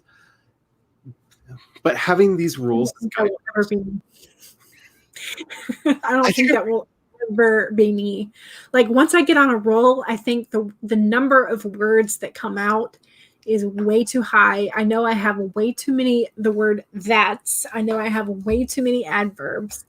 And every time I go back, I'm like, whoa, I could have done this sentence like in half the length. So I know that the clean draft is going to be forever out of my reach. The closest that I've ever gotten was in my unpublished trilogy that, sitting and taking 2.5 years to write 3 books about somebody fighting with the god of death and how they put plagues into the world to rapid release this year was not the best plan that I could have had, y'all, because that just feels too opportunistic. So it's on the shelf for now. I'm gonna let that one sit for a little bit. But the first book in that series, I feel, is the closest I will maybe ever get to writing a clean draft in my life, in that when it was done, I sent it to people and I was like, this actually has a story, doesn't it? Like, I'm not going to have to go back and like add major passages to make things make sense. Like, it knew what it wanted to be, wasn't it? And when I got the feedback back from my betas on that, they were all just like, yeah, that's actually a story. The grammar and the spelling is terrible, but that's actually a story. And so, that's where my aspirations lie, is at least not having to go back and do some of the developmental edits that I've had to do on previous work, or the fabled re-release of the Lost Project that was maltreated by previous people that I worked with, that needs so much developmental work that it's not even funny. I'm trying to keep those drafts down because I know my grammar. I bought a lifetime membership to Pro Writing Aid, so long as they're in business, I at least have that. So Laura says, I feel like my current whip starts with one genre and changes to another halfway through. Is that normal, or am I just not understanding the genres enough? That's normal. I would actually say in a very... See, okay, I want to step back for a minute here. I said this before, and I'm going to go into a little bit more elaboration here. The style of writing that I do is called Kisho Tenketsu writing. So ki is you set it up. You set up a situation, then you develop it, and then you put in a twist that changes how the character and thus the reader understands the world. And then the ketsu is bringing that back into some kind of balance. Not necessarily harmony, but some kind of balance so that, oh, that's how the world secretly worked all along and I didn't notice it. And it's meant to be done up as a nesting doll. So every chapter, every part of the book, and the entire book itself is meant to follow this pattern, and as well as every scene. Every scene in the story is supposed to have these 4 elements. And so I find myself very often when I'm writing, using this style of writing, the twist is, oh, we thought we were telling this kind of story, but actually it was this other thing happening all along. And then in the 4th part of that, making it balance out so that you see that that's where it was coming from all along. Phil, sorry, that's a very long-winded way of answering your question, but I do this weird thing that not a lot of English or American writers do. So, that's a very expected part of what I do. Which I think having things shift as the story develops is normal, because with the full triumphant or the underdog genre, then like they don't necessarily understand their place in the quote unquote establishment or the institution, but once they're mixed up in it, they're going to change things. And so then it becomes like, once they realize the institution or the establishment is there, then you have the question, do you join it? Do you break it? Do you leave? And that is part of the institutional genre. So I think it's... Yeah, and I'm really curious to see how those dovetail from just the little snippets that you said about your story world, because I'm already thinking like, okay, so is the Oracle the fool, or are they the institution, or both somehow? Or I am so... you have no idea how excited I am not joking or just saying that. I am so excited for the story that you're doing. Can each POV be their own genre? Yes. And in a really good story, they should balance each other out in a way that makes for the story interesting.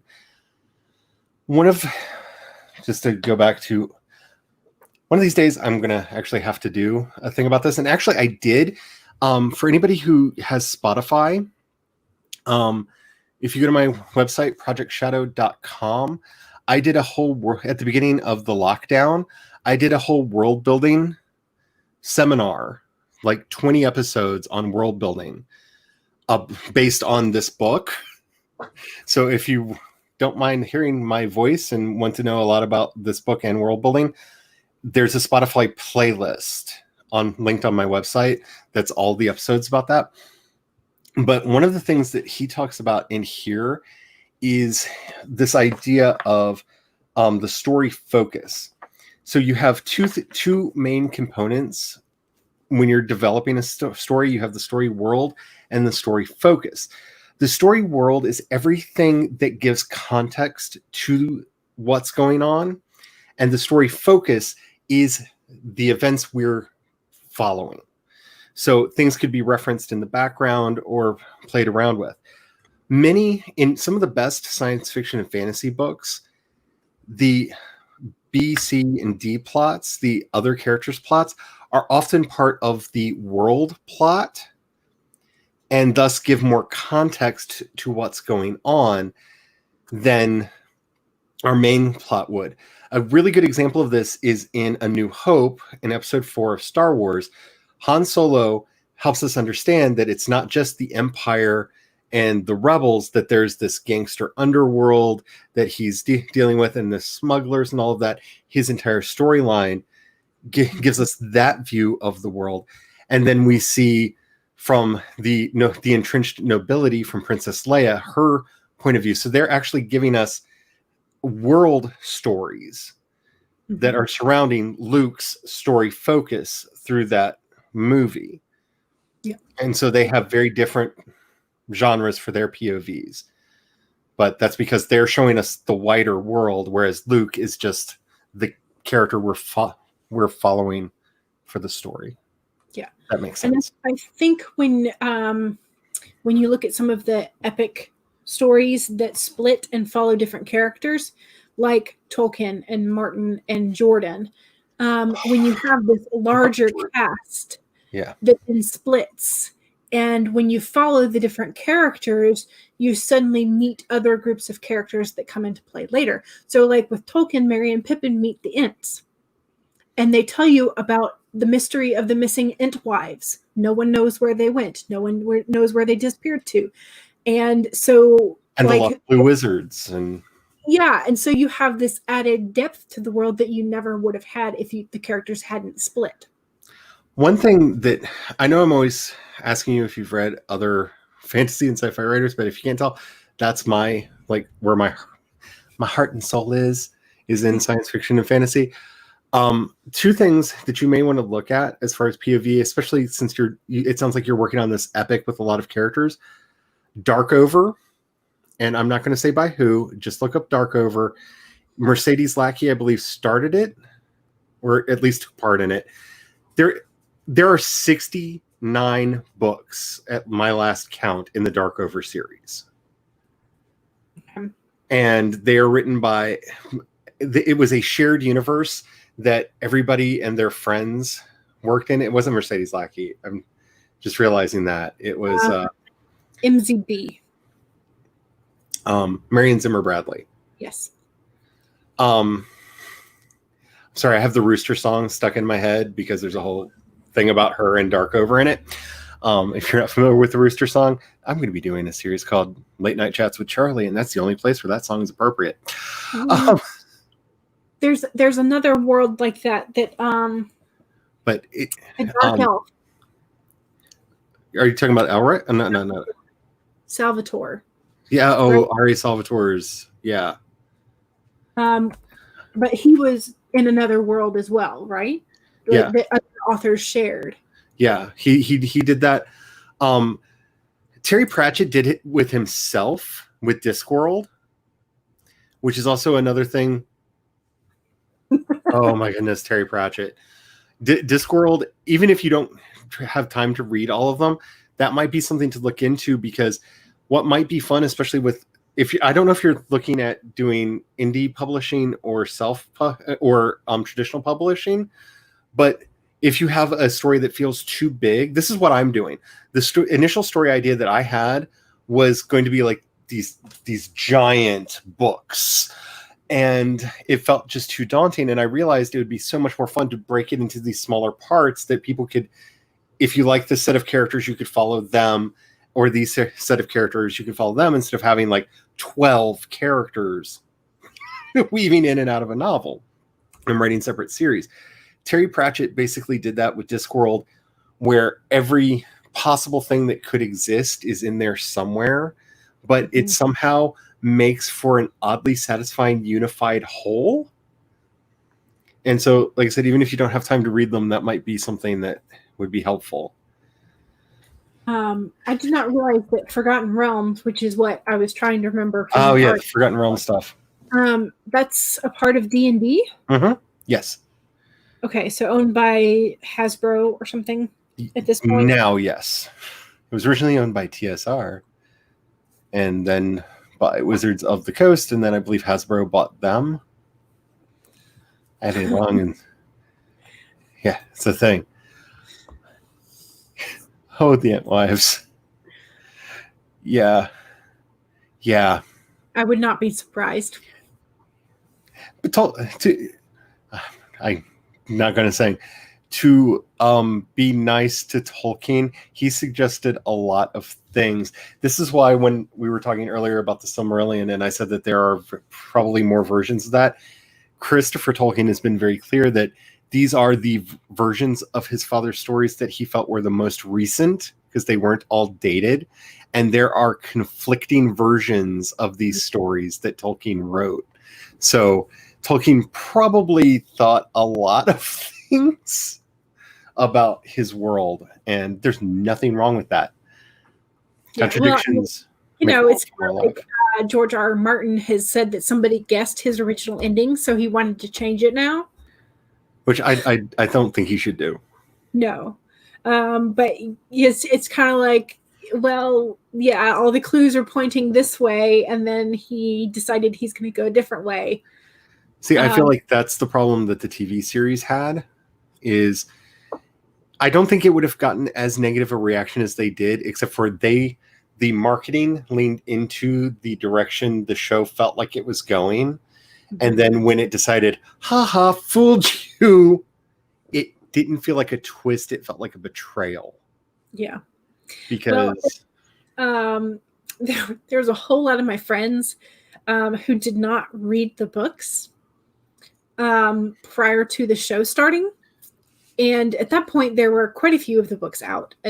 And so when they got to the Red Wedding, and they were shocked. I was like, there have been interviews about this already. Like, how do you not? I will be honest, and this is what gets me kicked out of the fantasy room every time.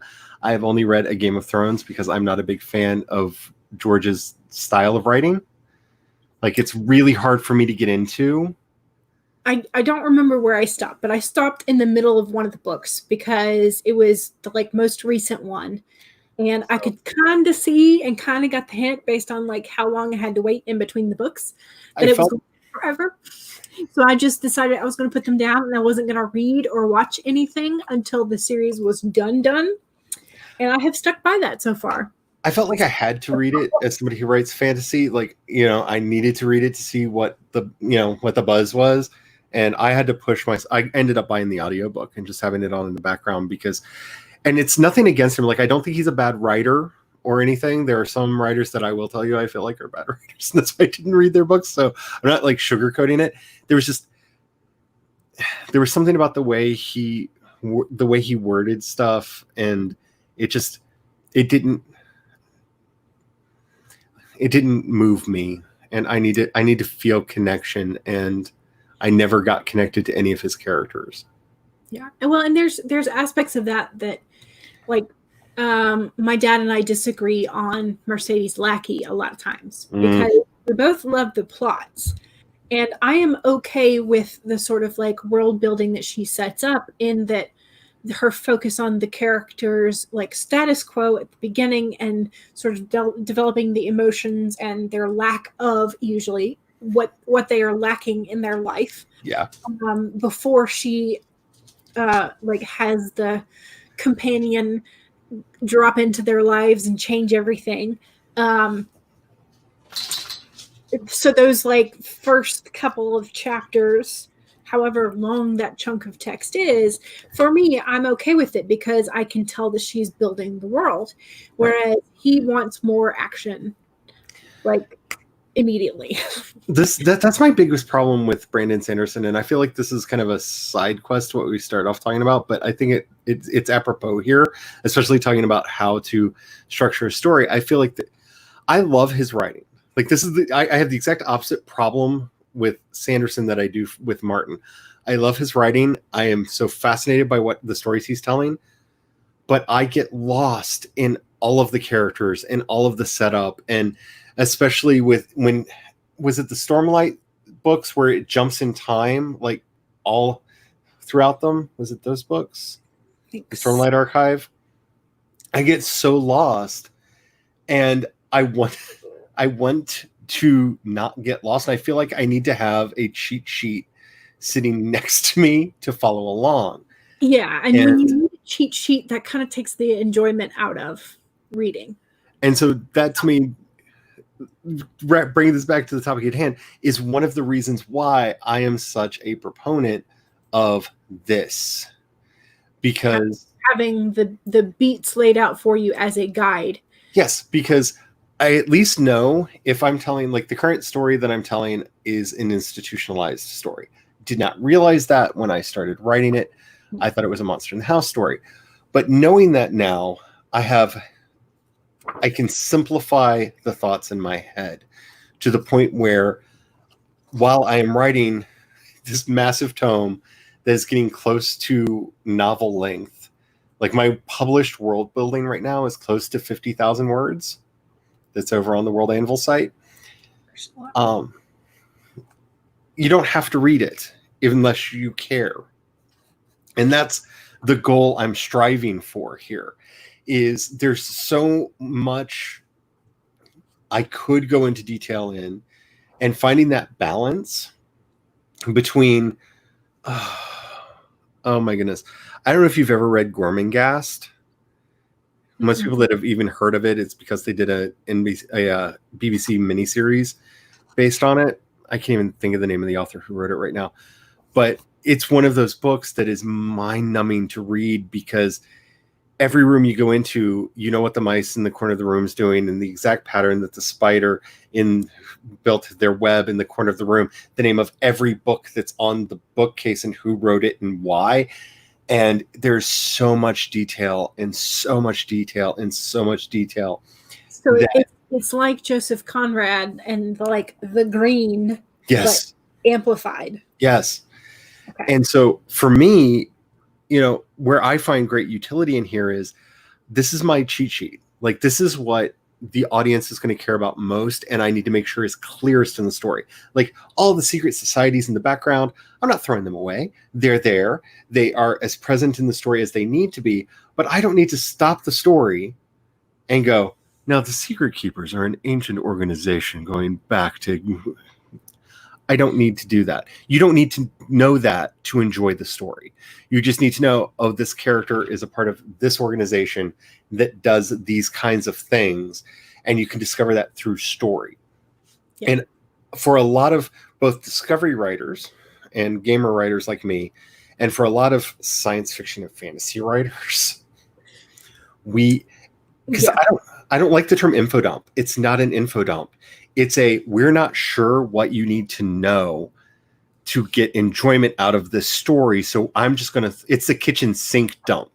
It's I'm going to tell you everything so that I don't accidentally miss something that you will need to know to understand the story. It's like the chicken pot pie. I'm just going to throw all the veggies I've got in here. Yep. And it can be really problematic. I know my first space opera, which I actually had an editor for, and they were horrible, and I have nothing nice to say about them, and I'm moving on. Happy thoughts, happy thoughts, happy thoughts. They told me that nobody would ever care about an F-word writer and to cut all the gay-ish out of the book. And I was young and stupid and did it. So anyway, but they still allowed me, with all the alterations that had to happen to the plot to change that, they still allowed, through all the developmental edits, that book had an appendix. It had 2 appendices that came with it, like a lot of sci-fi did at the time, but that were, like a lot of sci-fi at the time, required reading to know what was going on. Because I didn't know what I was doing. It was the 5th book that I had ever written, but the first one that I had tried to get published. So it's not like it was the first story I had ever done, but you don't know like what's important. So, oh, they're going into this important building, so let me tell you about all of the people that are in the windows and the statues on the lawn. And it was a mistake. And I know that in retrospect. And as a discovery or gamer writer, some of the things you're writing for your own clarification. Mm-hmm. And so whether or not that makes it into the final draft is a completely different thing. So I wrote, I dreamed actually, because it came in the form of a nightmare at first. I dreamed the mythology of the unsealing of one of my gods. And I didn't realize what it was, but it was very odd for me to have that kind of a dream. And so I woke up and grabbed my dream journal and was like, I don't know what I'm writing, but I'm not turning on the lights because that'll wake me up too much. So I wrote down as much as I could of the story that had just blasted me in my sleep. And so then I figured out that it was part of my Project Gray story.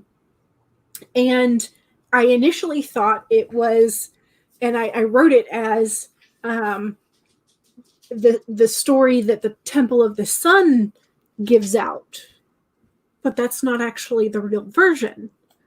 And so now I'm having to figure out, because I have a mural on one of the temple walls that's supposed to depict this sealing of one of the dark god. And so I'm like, okay, how much of this story do I tell, or do I just describe the mural? And in that case, what exactly does the mural look like? And then how do I explain the difference between the temple's version and the real version later in maybe the epilogue? I don't know. Should I save that for the next one?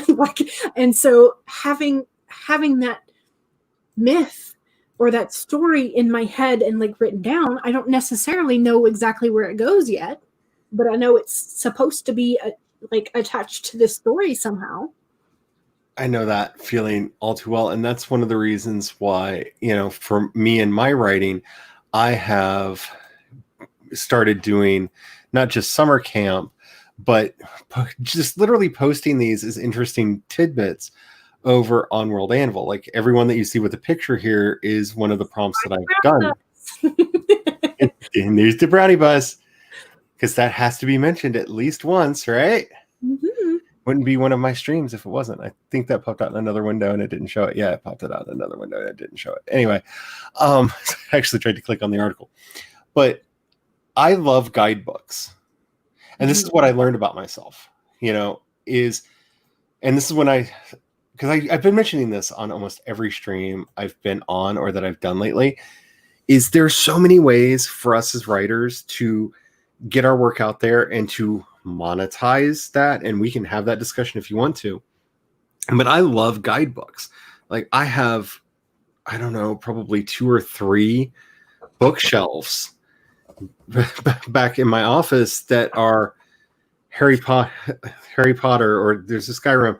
I've got so many Final Fantasy guidebooks and Star Trek and Star Wars and The Dragon Lover's Guide to Pern, which actually has a recipe for claw in it that's very yummy, and I love it. And the stew that's in there is very good as well. So if you want to actually try the meals that they ate, she wrote recipes for them because she's that kind of a person. And I love Anne McCaffrey.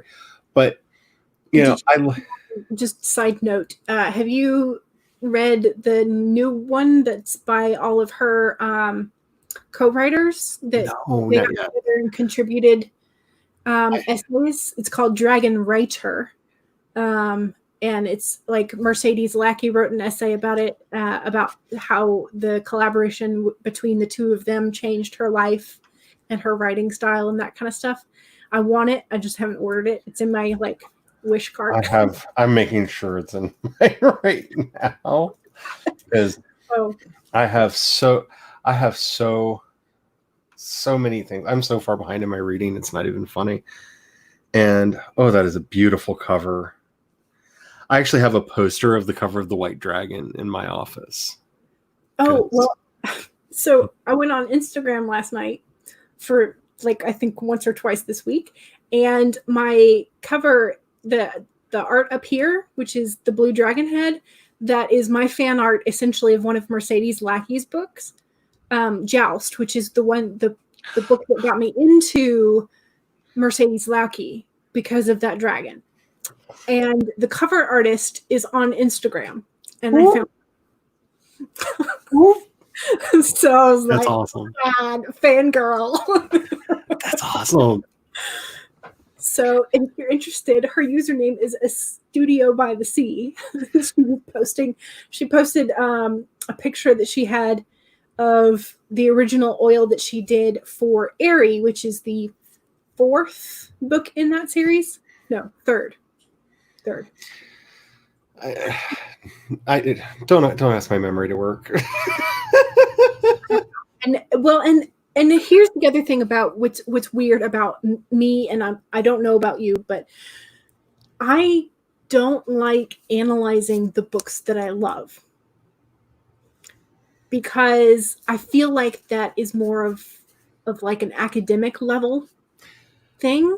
And so I don't want to take the fun out of the books that I love. And so I'm hesitant to really analyze and dive into the books that I really love, because I always kind of like, I'm like, I whenever my dad asks me questions, like a literary question about why do you think Mercedes Lackey or Anne McCaffrey or Frank Herbert does this, and I'm like, I don't know, I don't want to think about it. Frank Herbert wrote 5, supposed to have been 6 books, because he was writing an article about literally sand dunes off the coast of Northern California, and took some pictures and became obsessed with them, and we got everything that followed. And if I like to say that just because people go, wait, what? And then you don't have to worry about the rest. Because it's true. That's where it came from. But, I think my computer just popped up we plan to restart. And I think I short-stopped it. But if I disappear in, I think it said 10 minutes. That's why, because my computer hates me. Right. But I hope I did it right and just like canceled it. But anyway, that's. Yes, Megan, horrid editor. I've worked with good editors. I've worked with bad editors, but I am indie for a lot of reasons, and working with very bad editors is one of them. The second one was when I had a really good editor, that I don't think he's editing it anymore, so I'm not going to say his name, because I think he's gone on to other pastures right now. But he taught me a lot about writing. But the books that were published, I had no say over the covers. And they were 4 of the ugliest things I have ever seen in my life. And luckily we had a short-term contract, and I was able to claw the rights back on them and do covers of my own for them. But I didn't like that helplessness, because they didn't care. Some publishers might, and if that's your experience, more power to you. When the first book in that series came out, I was gutted, because I looked at it and I was like, nobody's going to buy that. I wouldn't buy that. That is the ugliest thing I've ever seen in my life. And it has nothing to do with the story. Like, for some reason, they decided that the cover should basically be like a spotlight on a green background. And this is for a sci-fi novel about somebody trying to come to grips with the cost of war. So they were like, what, pretending like it was an alien abduction? I don't know. The name of the book was Deus Ex Machina, and the cover was horrific. It had nothing to do with anything. And it was just literally like a spotlight splash coming down. Yeah. And the other 2, I think 2 or 3 that I did with them, they were equally as bad. Yeah. So so whenever somebody says like, you shouldn't judge a book by a cover, I'm like, bull, we all do that. We all do. That's why the cover is such a big marketing deal. So yeah, that must have been devastating. And I feel very fortunate, because people did actually buy those books. And I do still get letters about them occasionally. And I say letters just because I don't know what to collectively call emails, DMs, and what have you. And I'm old. But if I actually got physical mail, that would freak me out. I've only gotten 1 fan letter ever in my life. And I did not open it. I refused to accept it. Okay, not to be mysterious about this. Somebody at one of my book signings bought a copy of my book and sent it to Ted Kaczynski in prison. because they thought the Unabomber might like my book. And apparently the Unabomber did, and sent back a letter for her to give to me. And I refused to accept it because I do not want mail from the Unabomber. Like, the idea of accepting a parcel from the Unabomber, I'm not doing that. I get it. He's in prison. Those vibes. Do not want those vibes. Yeah, I get that he's in prison, and the likelihood that there's anything bad in there is slim because, you know, things are getting checked on the way in and out. But I couldn't accept it. And that's one of 3 reasons I no longer do in-person book signings around here. You're writing your... Yes, I've been really curious about your sigils. Now, this is not a paid commercial for World Anvil, because God knows I pay them a lot, because I wanted all the features and to show them all the love. So I upgraded to the Sage tier, which is the highest tier, just because I wanted to be like, I love you. I don't know how many members you have, but here is money. I have some right now. Take it before I change my mind. Make more. But one of the nice things about it is you can private the entire world. So if you don't want other people to see it, they don't... Progress? Yeah. Well, just in general, you can private it so that nobody can see it ever. And you can have all of your stuff in there. They have a really good explorer that's really good at navigating, and one of the best searches I've ever seen to find notes and stuff when you're like, I know I wrote a thing about this, and I keep it open all the time. When they get to version 1.0 of the site, there will be an offline version of it. Demetrius has been talking about that a lot. So that is something in the coming. I figured the way that this was stated, it was about when I showed off the World Anvil, because that's about when it popped up. But I thoroughly love them. I was not such a big fan of Campfire, but to each their own. But it doesn't have to be public like I'm doing it. I don't have any cares or concerns about people seeing my work in progress anymore. And I've rather enjoyed some of the comments and stuff that I've gotten about that. So, well, Laura said yokai, so now I'm interested if it's like a blending of cultures, and so you have like yokai from Japan, or like what kind of mythology is going into this. So now I'm extra interested. Yeah, everything Laura says about her book just makes me go, yes, please. When is it coming out? I can alpha read stuff for you. I mean, it can be as ugly and messed up as you want it to be. Give me book. So you think you're writing another rites of passage story? That's huge, because I know you've been really struggling to figure out what it is that you're working on. Though, since you're not doing it, I might try to do that weird arcane pagan Da Vinci Code thing that we talked about the other day. Because not like I don't have anything else going on in my life to throw another book project potentially on there, but I've not been able to stop thinking about that. One of the nice sort of rites of passage stories that I read was called The Housekeeper and the Professor. And it's this really cute story about a housekeeper, guys, who works for a professor. Surprise. But the professor has issues with his memory. And so when she first meets him, he's wearing a brown suit, and it is covered in sticky notes because he can't keep the shorter term memory in his mind. And so he has to look at his arm to see new housekeeper coming today. Oh, okay. I know who you are. I know why you're at my door. Come on in. And then she brings her son with her to work one day because childcare fell through or something. And the boy's hair, the cowlick, looks like a square root. And the professor is a math professor. And so he remembers the boy because of the cowlick. So he remembers the boy. And so they go through this process of living and working with this, not necessarily living with but just working with this professor, becoming a part of their lives, watching the young boy grow up being known as Root to the professor, and growing up as with a professor who can't remember but hardly anything.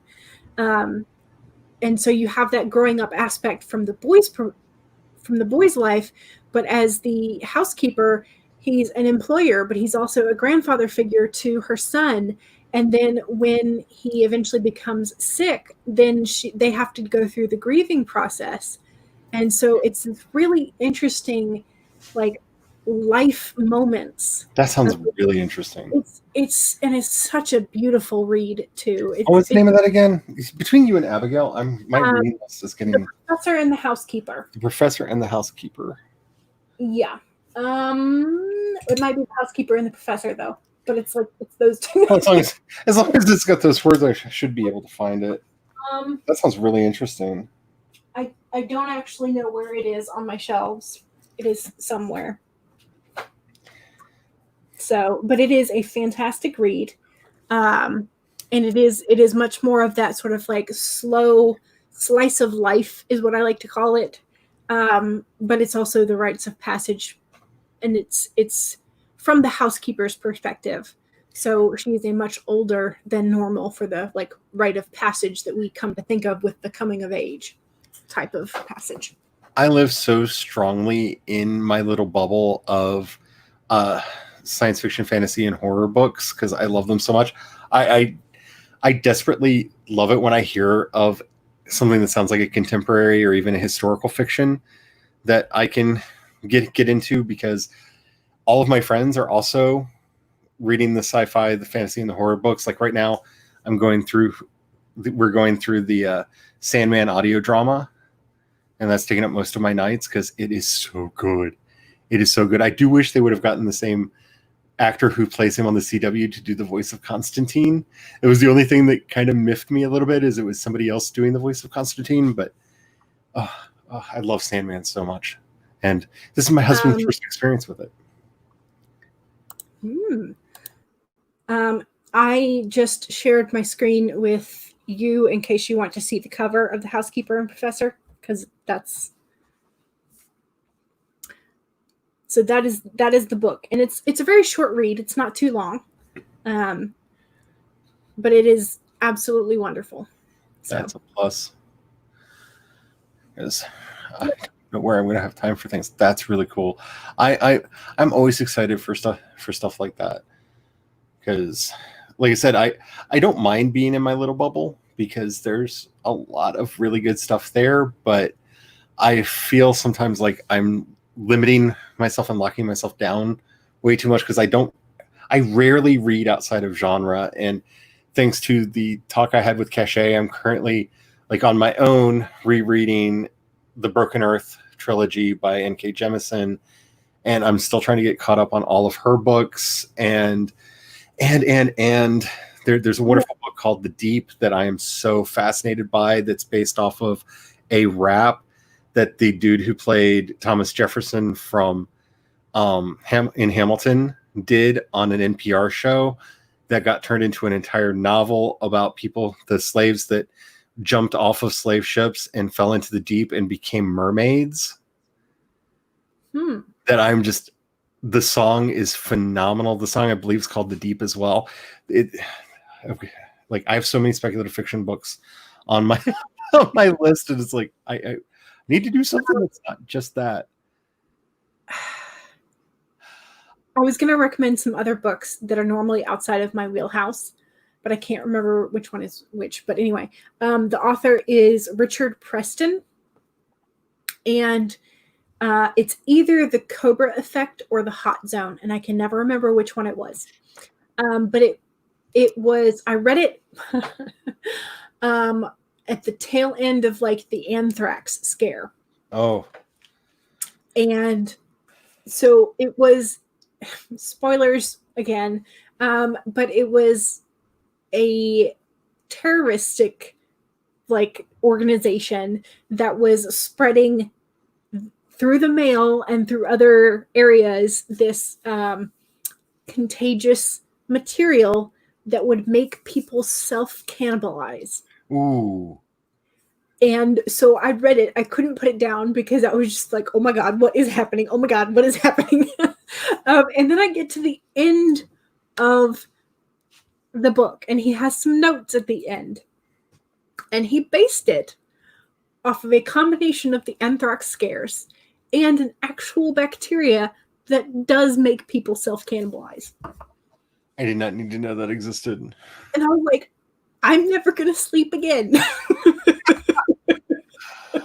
Happier note, Laura, you don't have to put recipes in, but I'm actually thinking about doing that because I love coming up with cocktails, and I've thought for some of the potions that are mentioned, actually coming up with cocktails that people could make. Or when I was coming up, we called them smart drinks. They were basically non-alcoholic cocktails that weren't necessarily virgin cocktails because they didn't have an alcoholic counterpart. They were actually intended to be enjoyed without alcohol. But I've actually been thinking about doing that for several of the things in my thing. The yokai are lesser alien spirits that have come through the wormhole into the protagonist's solar system. A mischievous elder god sends them. I love that phrase. I'm sorry. I have to read that again. A mischievous elder god sends them through for unknown reasons. They are treated like yokai. So I had to put on my radio for my inner world voice for that one. See, this is why I'm so hype about what you're doing. Like every word of that, I'm there. Okay, because I'm just imagining what an alien would have to be like to be confused for a yokai. Because, well, that's the fascinating thing about folklore in general. Just like the creatures are really cool and really fascinating, but just like also really, really, really weird. I think like the long-necked dog. Have you ever heard the origin of that one? Yeah, I'm just like, who in the world would think of that? And then why? So back to the why done it. Why? But like though, and then that becomes a yokai, and then like the story of the split mouth woman. Oh, yeah. And I don't know if Brandon's here anymore. Yeah, banshees. We were talking about banshees the other day.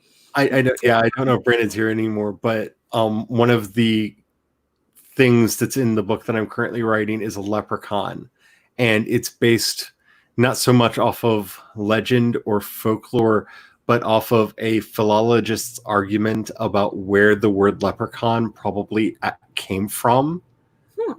And I read that and I was like, that is brilliant. That needs to be a story. And so these are the rabbit holes that I get myself into when I am doing my research. No, it's cocktails. And I kind of remember I went on a rabbit hole hunt in, I don't even remember what year, but I just seen the movie The Brotherhood of the Wolves. Oh, yeah.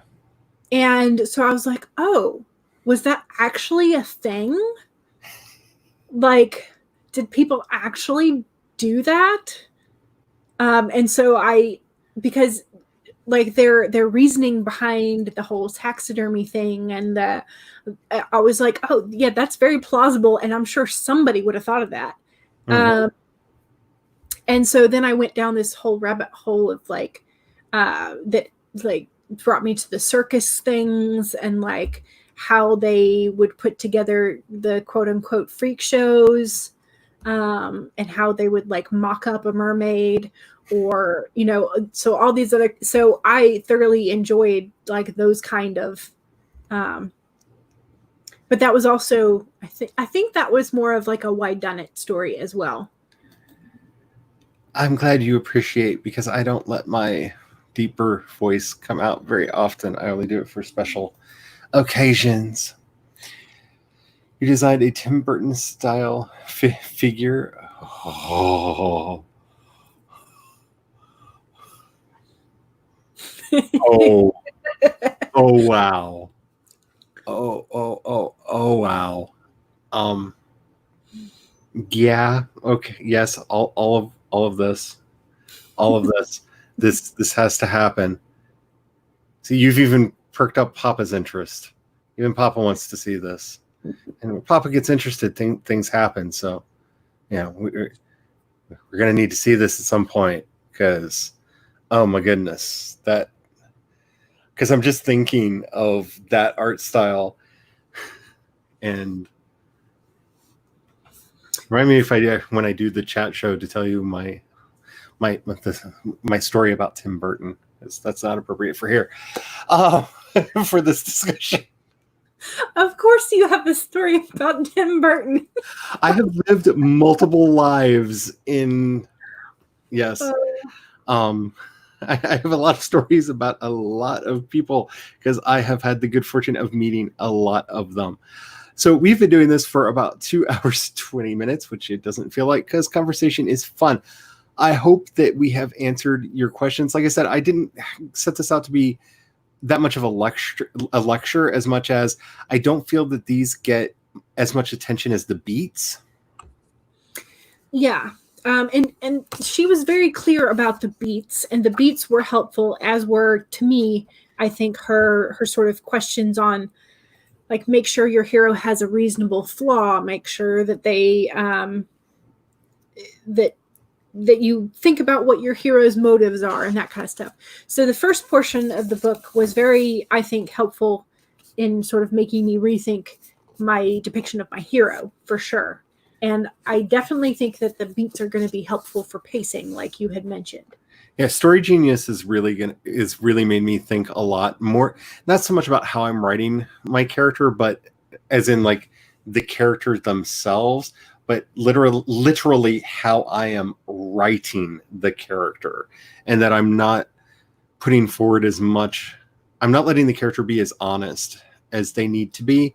Because there's that wonderful part in that book where she basically says, stop holding things back, waiting for that right moment to ha it on the audience. Like whenever it feels appropriate, just do it. And I feel like for a lot of the characters, I held way too much back, and I can see that coming up in the editing. Since I'm thinking about calling this soon, if anybody has any more questions, I'm going to talk to Jules for a little bit and give time for anything to show up in the chat because it takes time. And my internet has been weird, so I don't have anything but StreamYard going right now, just in case. Because I had the Skyrim guidebook beside me because I was playing Skyrim last night instead of anything else. And my computer apparently needs a better fan. So I need to like rectify that situation at some point because it like forced to shut off 3 times. It's not. So the first time I took that as like, go to bed, Jules. Weird side note. As far as that goes, I have been playing around with GeForce Now, which I don't know if you have heard of that. It is a streaming service that you have to have purchased your game through Steam or a couple of other stores for it to work. But you literally stream the game. It runs on one of their servers, and so you get the high-end graphics, and then you get to play at the high-end graphics, but it's just a stream that you're playing on. For the games I've played on there, and I've played quite a few, I've not experienced a lot of latency or anything like that would have. In fact, No Man's Sky, which is one of the games that I've been playing using that, it plays better over GeForce Now than it did on my computer because the requirements for that game are a lot higher than this poor tower can take. So it actually played better for me over there. But nice. I've been really enjoying that a lot because it's, like I said, it's so much prettier. I think my graphics are like medium to high at the moment, so I might have to like drop them if I want to continue playing on the laptop, or I might try out the GeForce. What is it again? GeForce Now. It's made by NVIDIA. It's GeForce Now. It's a service. Yeah. You pay just a couple. It's I think $5 a month. I got it while it was in beta and paid for it, so I think I got it for like $60 for the year for it, and it just one of the things that I use it for a lot is a lot of times when I'm trying to work a thought through in my head, I'll play Cities Skylines, and the water effects and stuff in that game, like the fan on my computer just starts like you can just hear it groaning, like, please stop, please stop. And it plays really well on there. Like I said, with the combat and the space combat and stuff in No Man's Sky, I've not noticed like latency and stuff. So if you're playing a combat game, don't think that that's going to be an issue. I do know that if you're getting your stuff through Steam, which a lot of people are, Steam just added it as an API call for anybody who puts a game up on Steam. So it's really easy for Steam developers to just say, oh, and my game works with that. Because Steam, they made it sound like they were going to announce their own service. And then when they actually released what they did, it was just, hey, here's how you plug into that. So, but I don't have money for a new computer or graphics card or anything. And a couple bucks a month, like we got it for each other for Christmas. Like that was part of our Christmas present because it's, wasn't that much, but we get to play the games that we want to really pretty. So it's like having a new computer for a whole lot less. And this is not a paid advertisement, but NVIDIA, come on. Always give me some money. I take it. Yeah. Well, I usually play mine in the offline mode, which is probably why it takes a little bit more oomph for my computer. I'm just saying, I haven't heard a lot of people talking about it, and I've gotten a lot of utility out of it because this computer is just way too old. It shouldn't be playing anything, really. But yeah. I know a lot of them. Supposed to be my work laptop, and it has all the games I play on it now. Yeah, this is specifically my work / rendering computer, and then I have my laptop, which is the all sacred. If anybody even looks at it wrong, I will stab you because I need it for work computer. Now, my husband learned that the hard way. He spilled a whole glass of water on the inside of this thing, and he had to get it fixed. Oh boy! Like, but I don't see anything in the chat, so I'm going to assume we answered your questions. I hope you had fun. Let's do our outros, as it were, and I'm going to let Jules go first because every time I do it to other people and they have to go after me, they give me a look like, "Why are you making me go second?" Well, and here I was going like, I need somebody to go and give me an example of what an outro is. Okay. Hi. If you've made it through 2 hours of this mayhem, thank you so very much. I love the watch time, and I'm sure YouTube is happy too. My name is Charlie. I write space opera and dark urban fantasy under the name of C.E. Dorset. I have a lot of stuff going on. I do a podcast that is every week that you can find over at projectshadow.com. I am putting world building articles up on World Anvil. I've got some short stories that have recently been posted over there. I'm working on a novel series that's going up over there. And I've got a new podcast that's going to be launching soon, which is about mindfulness for writers. And it's very fortuitous because people asked me to do a series about podcasting for writers. So I am trying to film the entire process of crafting this podcast to try to make into some form of video or videos. So if you have any questions on podcasting, definitely send them to me so I answer them in that series. I have a lot of things going on. I normally stream on Tuesdays, Wednesdays, and Thursdays because it's the kind of person I am. And now maybe Fridays for Fanfiction Friday, and right? Now maybe Fridays for Fanfiction Fridays, because I've been thinking about that and I really want to do it. It may not start until August for Fanfiction Fridays, because I think we all are kind of at a point where it's like my whip, my dirty freaking whip. And I think especially in August, a lot of us will want to do something different. And I don't know. Follow me on Instagram. That's not really like a plug for my Instagram, but I'll probably start posting polls over there because I think it might also be fun for us to like theme the fan fiction somewhat, maybe. And I'm going to be posting ideas over there for that. So if you want to get in on the discussion, I'm way more active on Instagram than anywhere else, and I never thought I'd say that sentence. Well, at least it wasn't Snapchat or TikTok.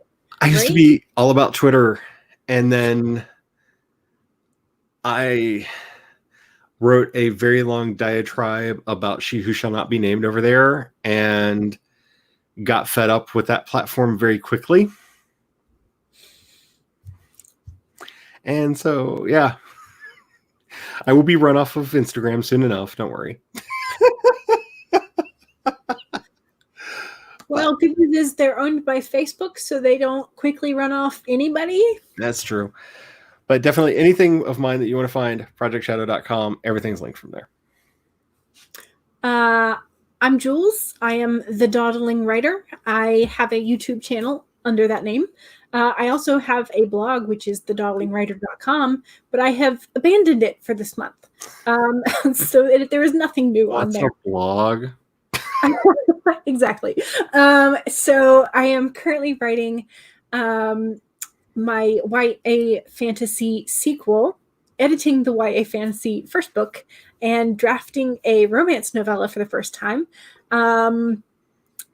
And when I'm not procrastinating, you can find me live streaming to try to actually like get some words in. Monday, Wednesday, Friday, 1 to 3 p.m. Eastern Standard Time, and Sunday, 2 to 5 p.m. Eastern Standard Time.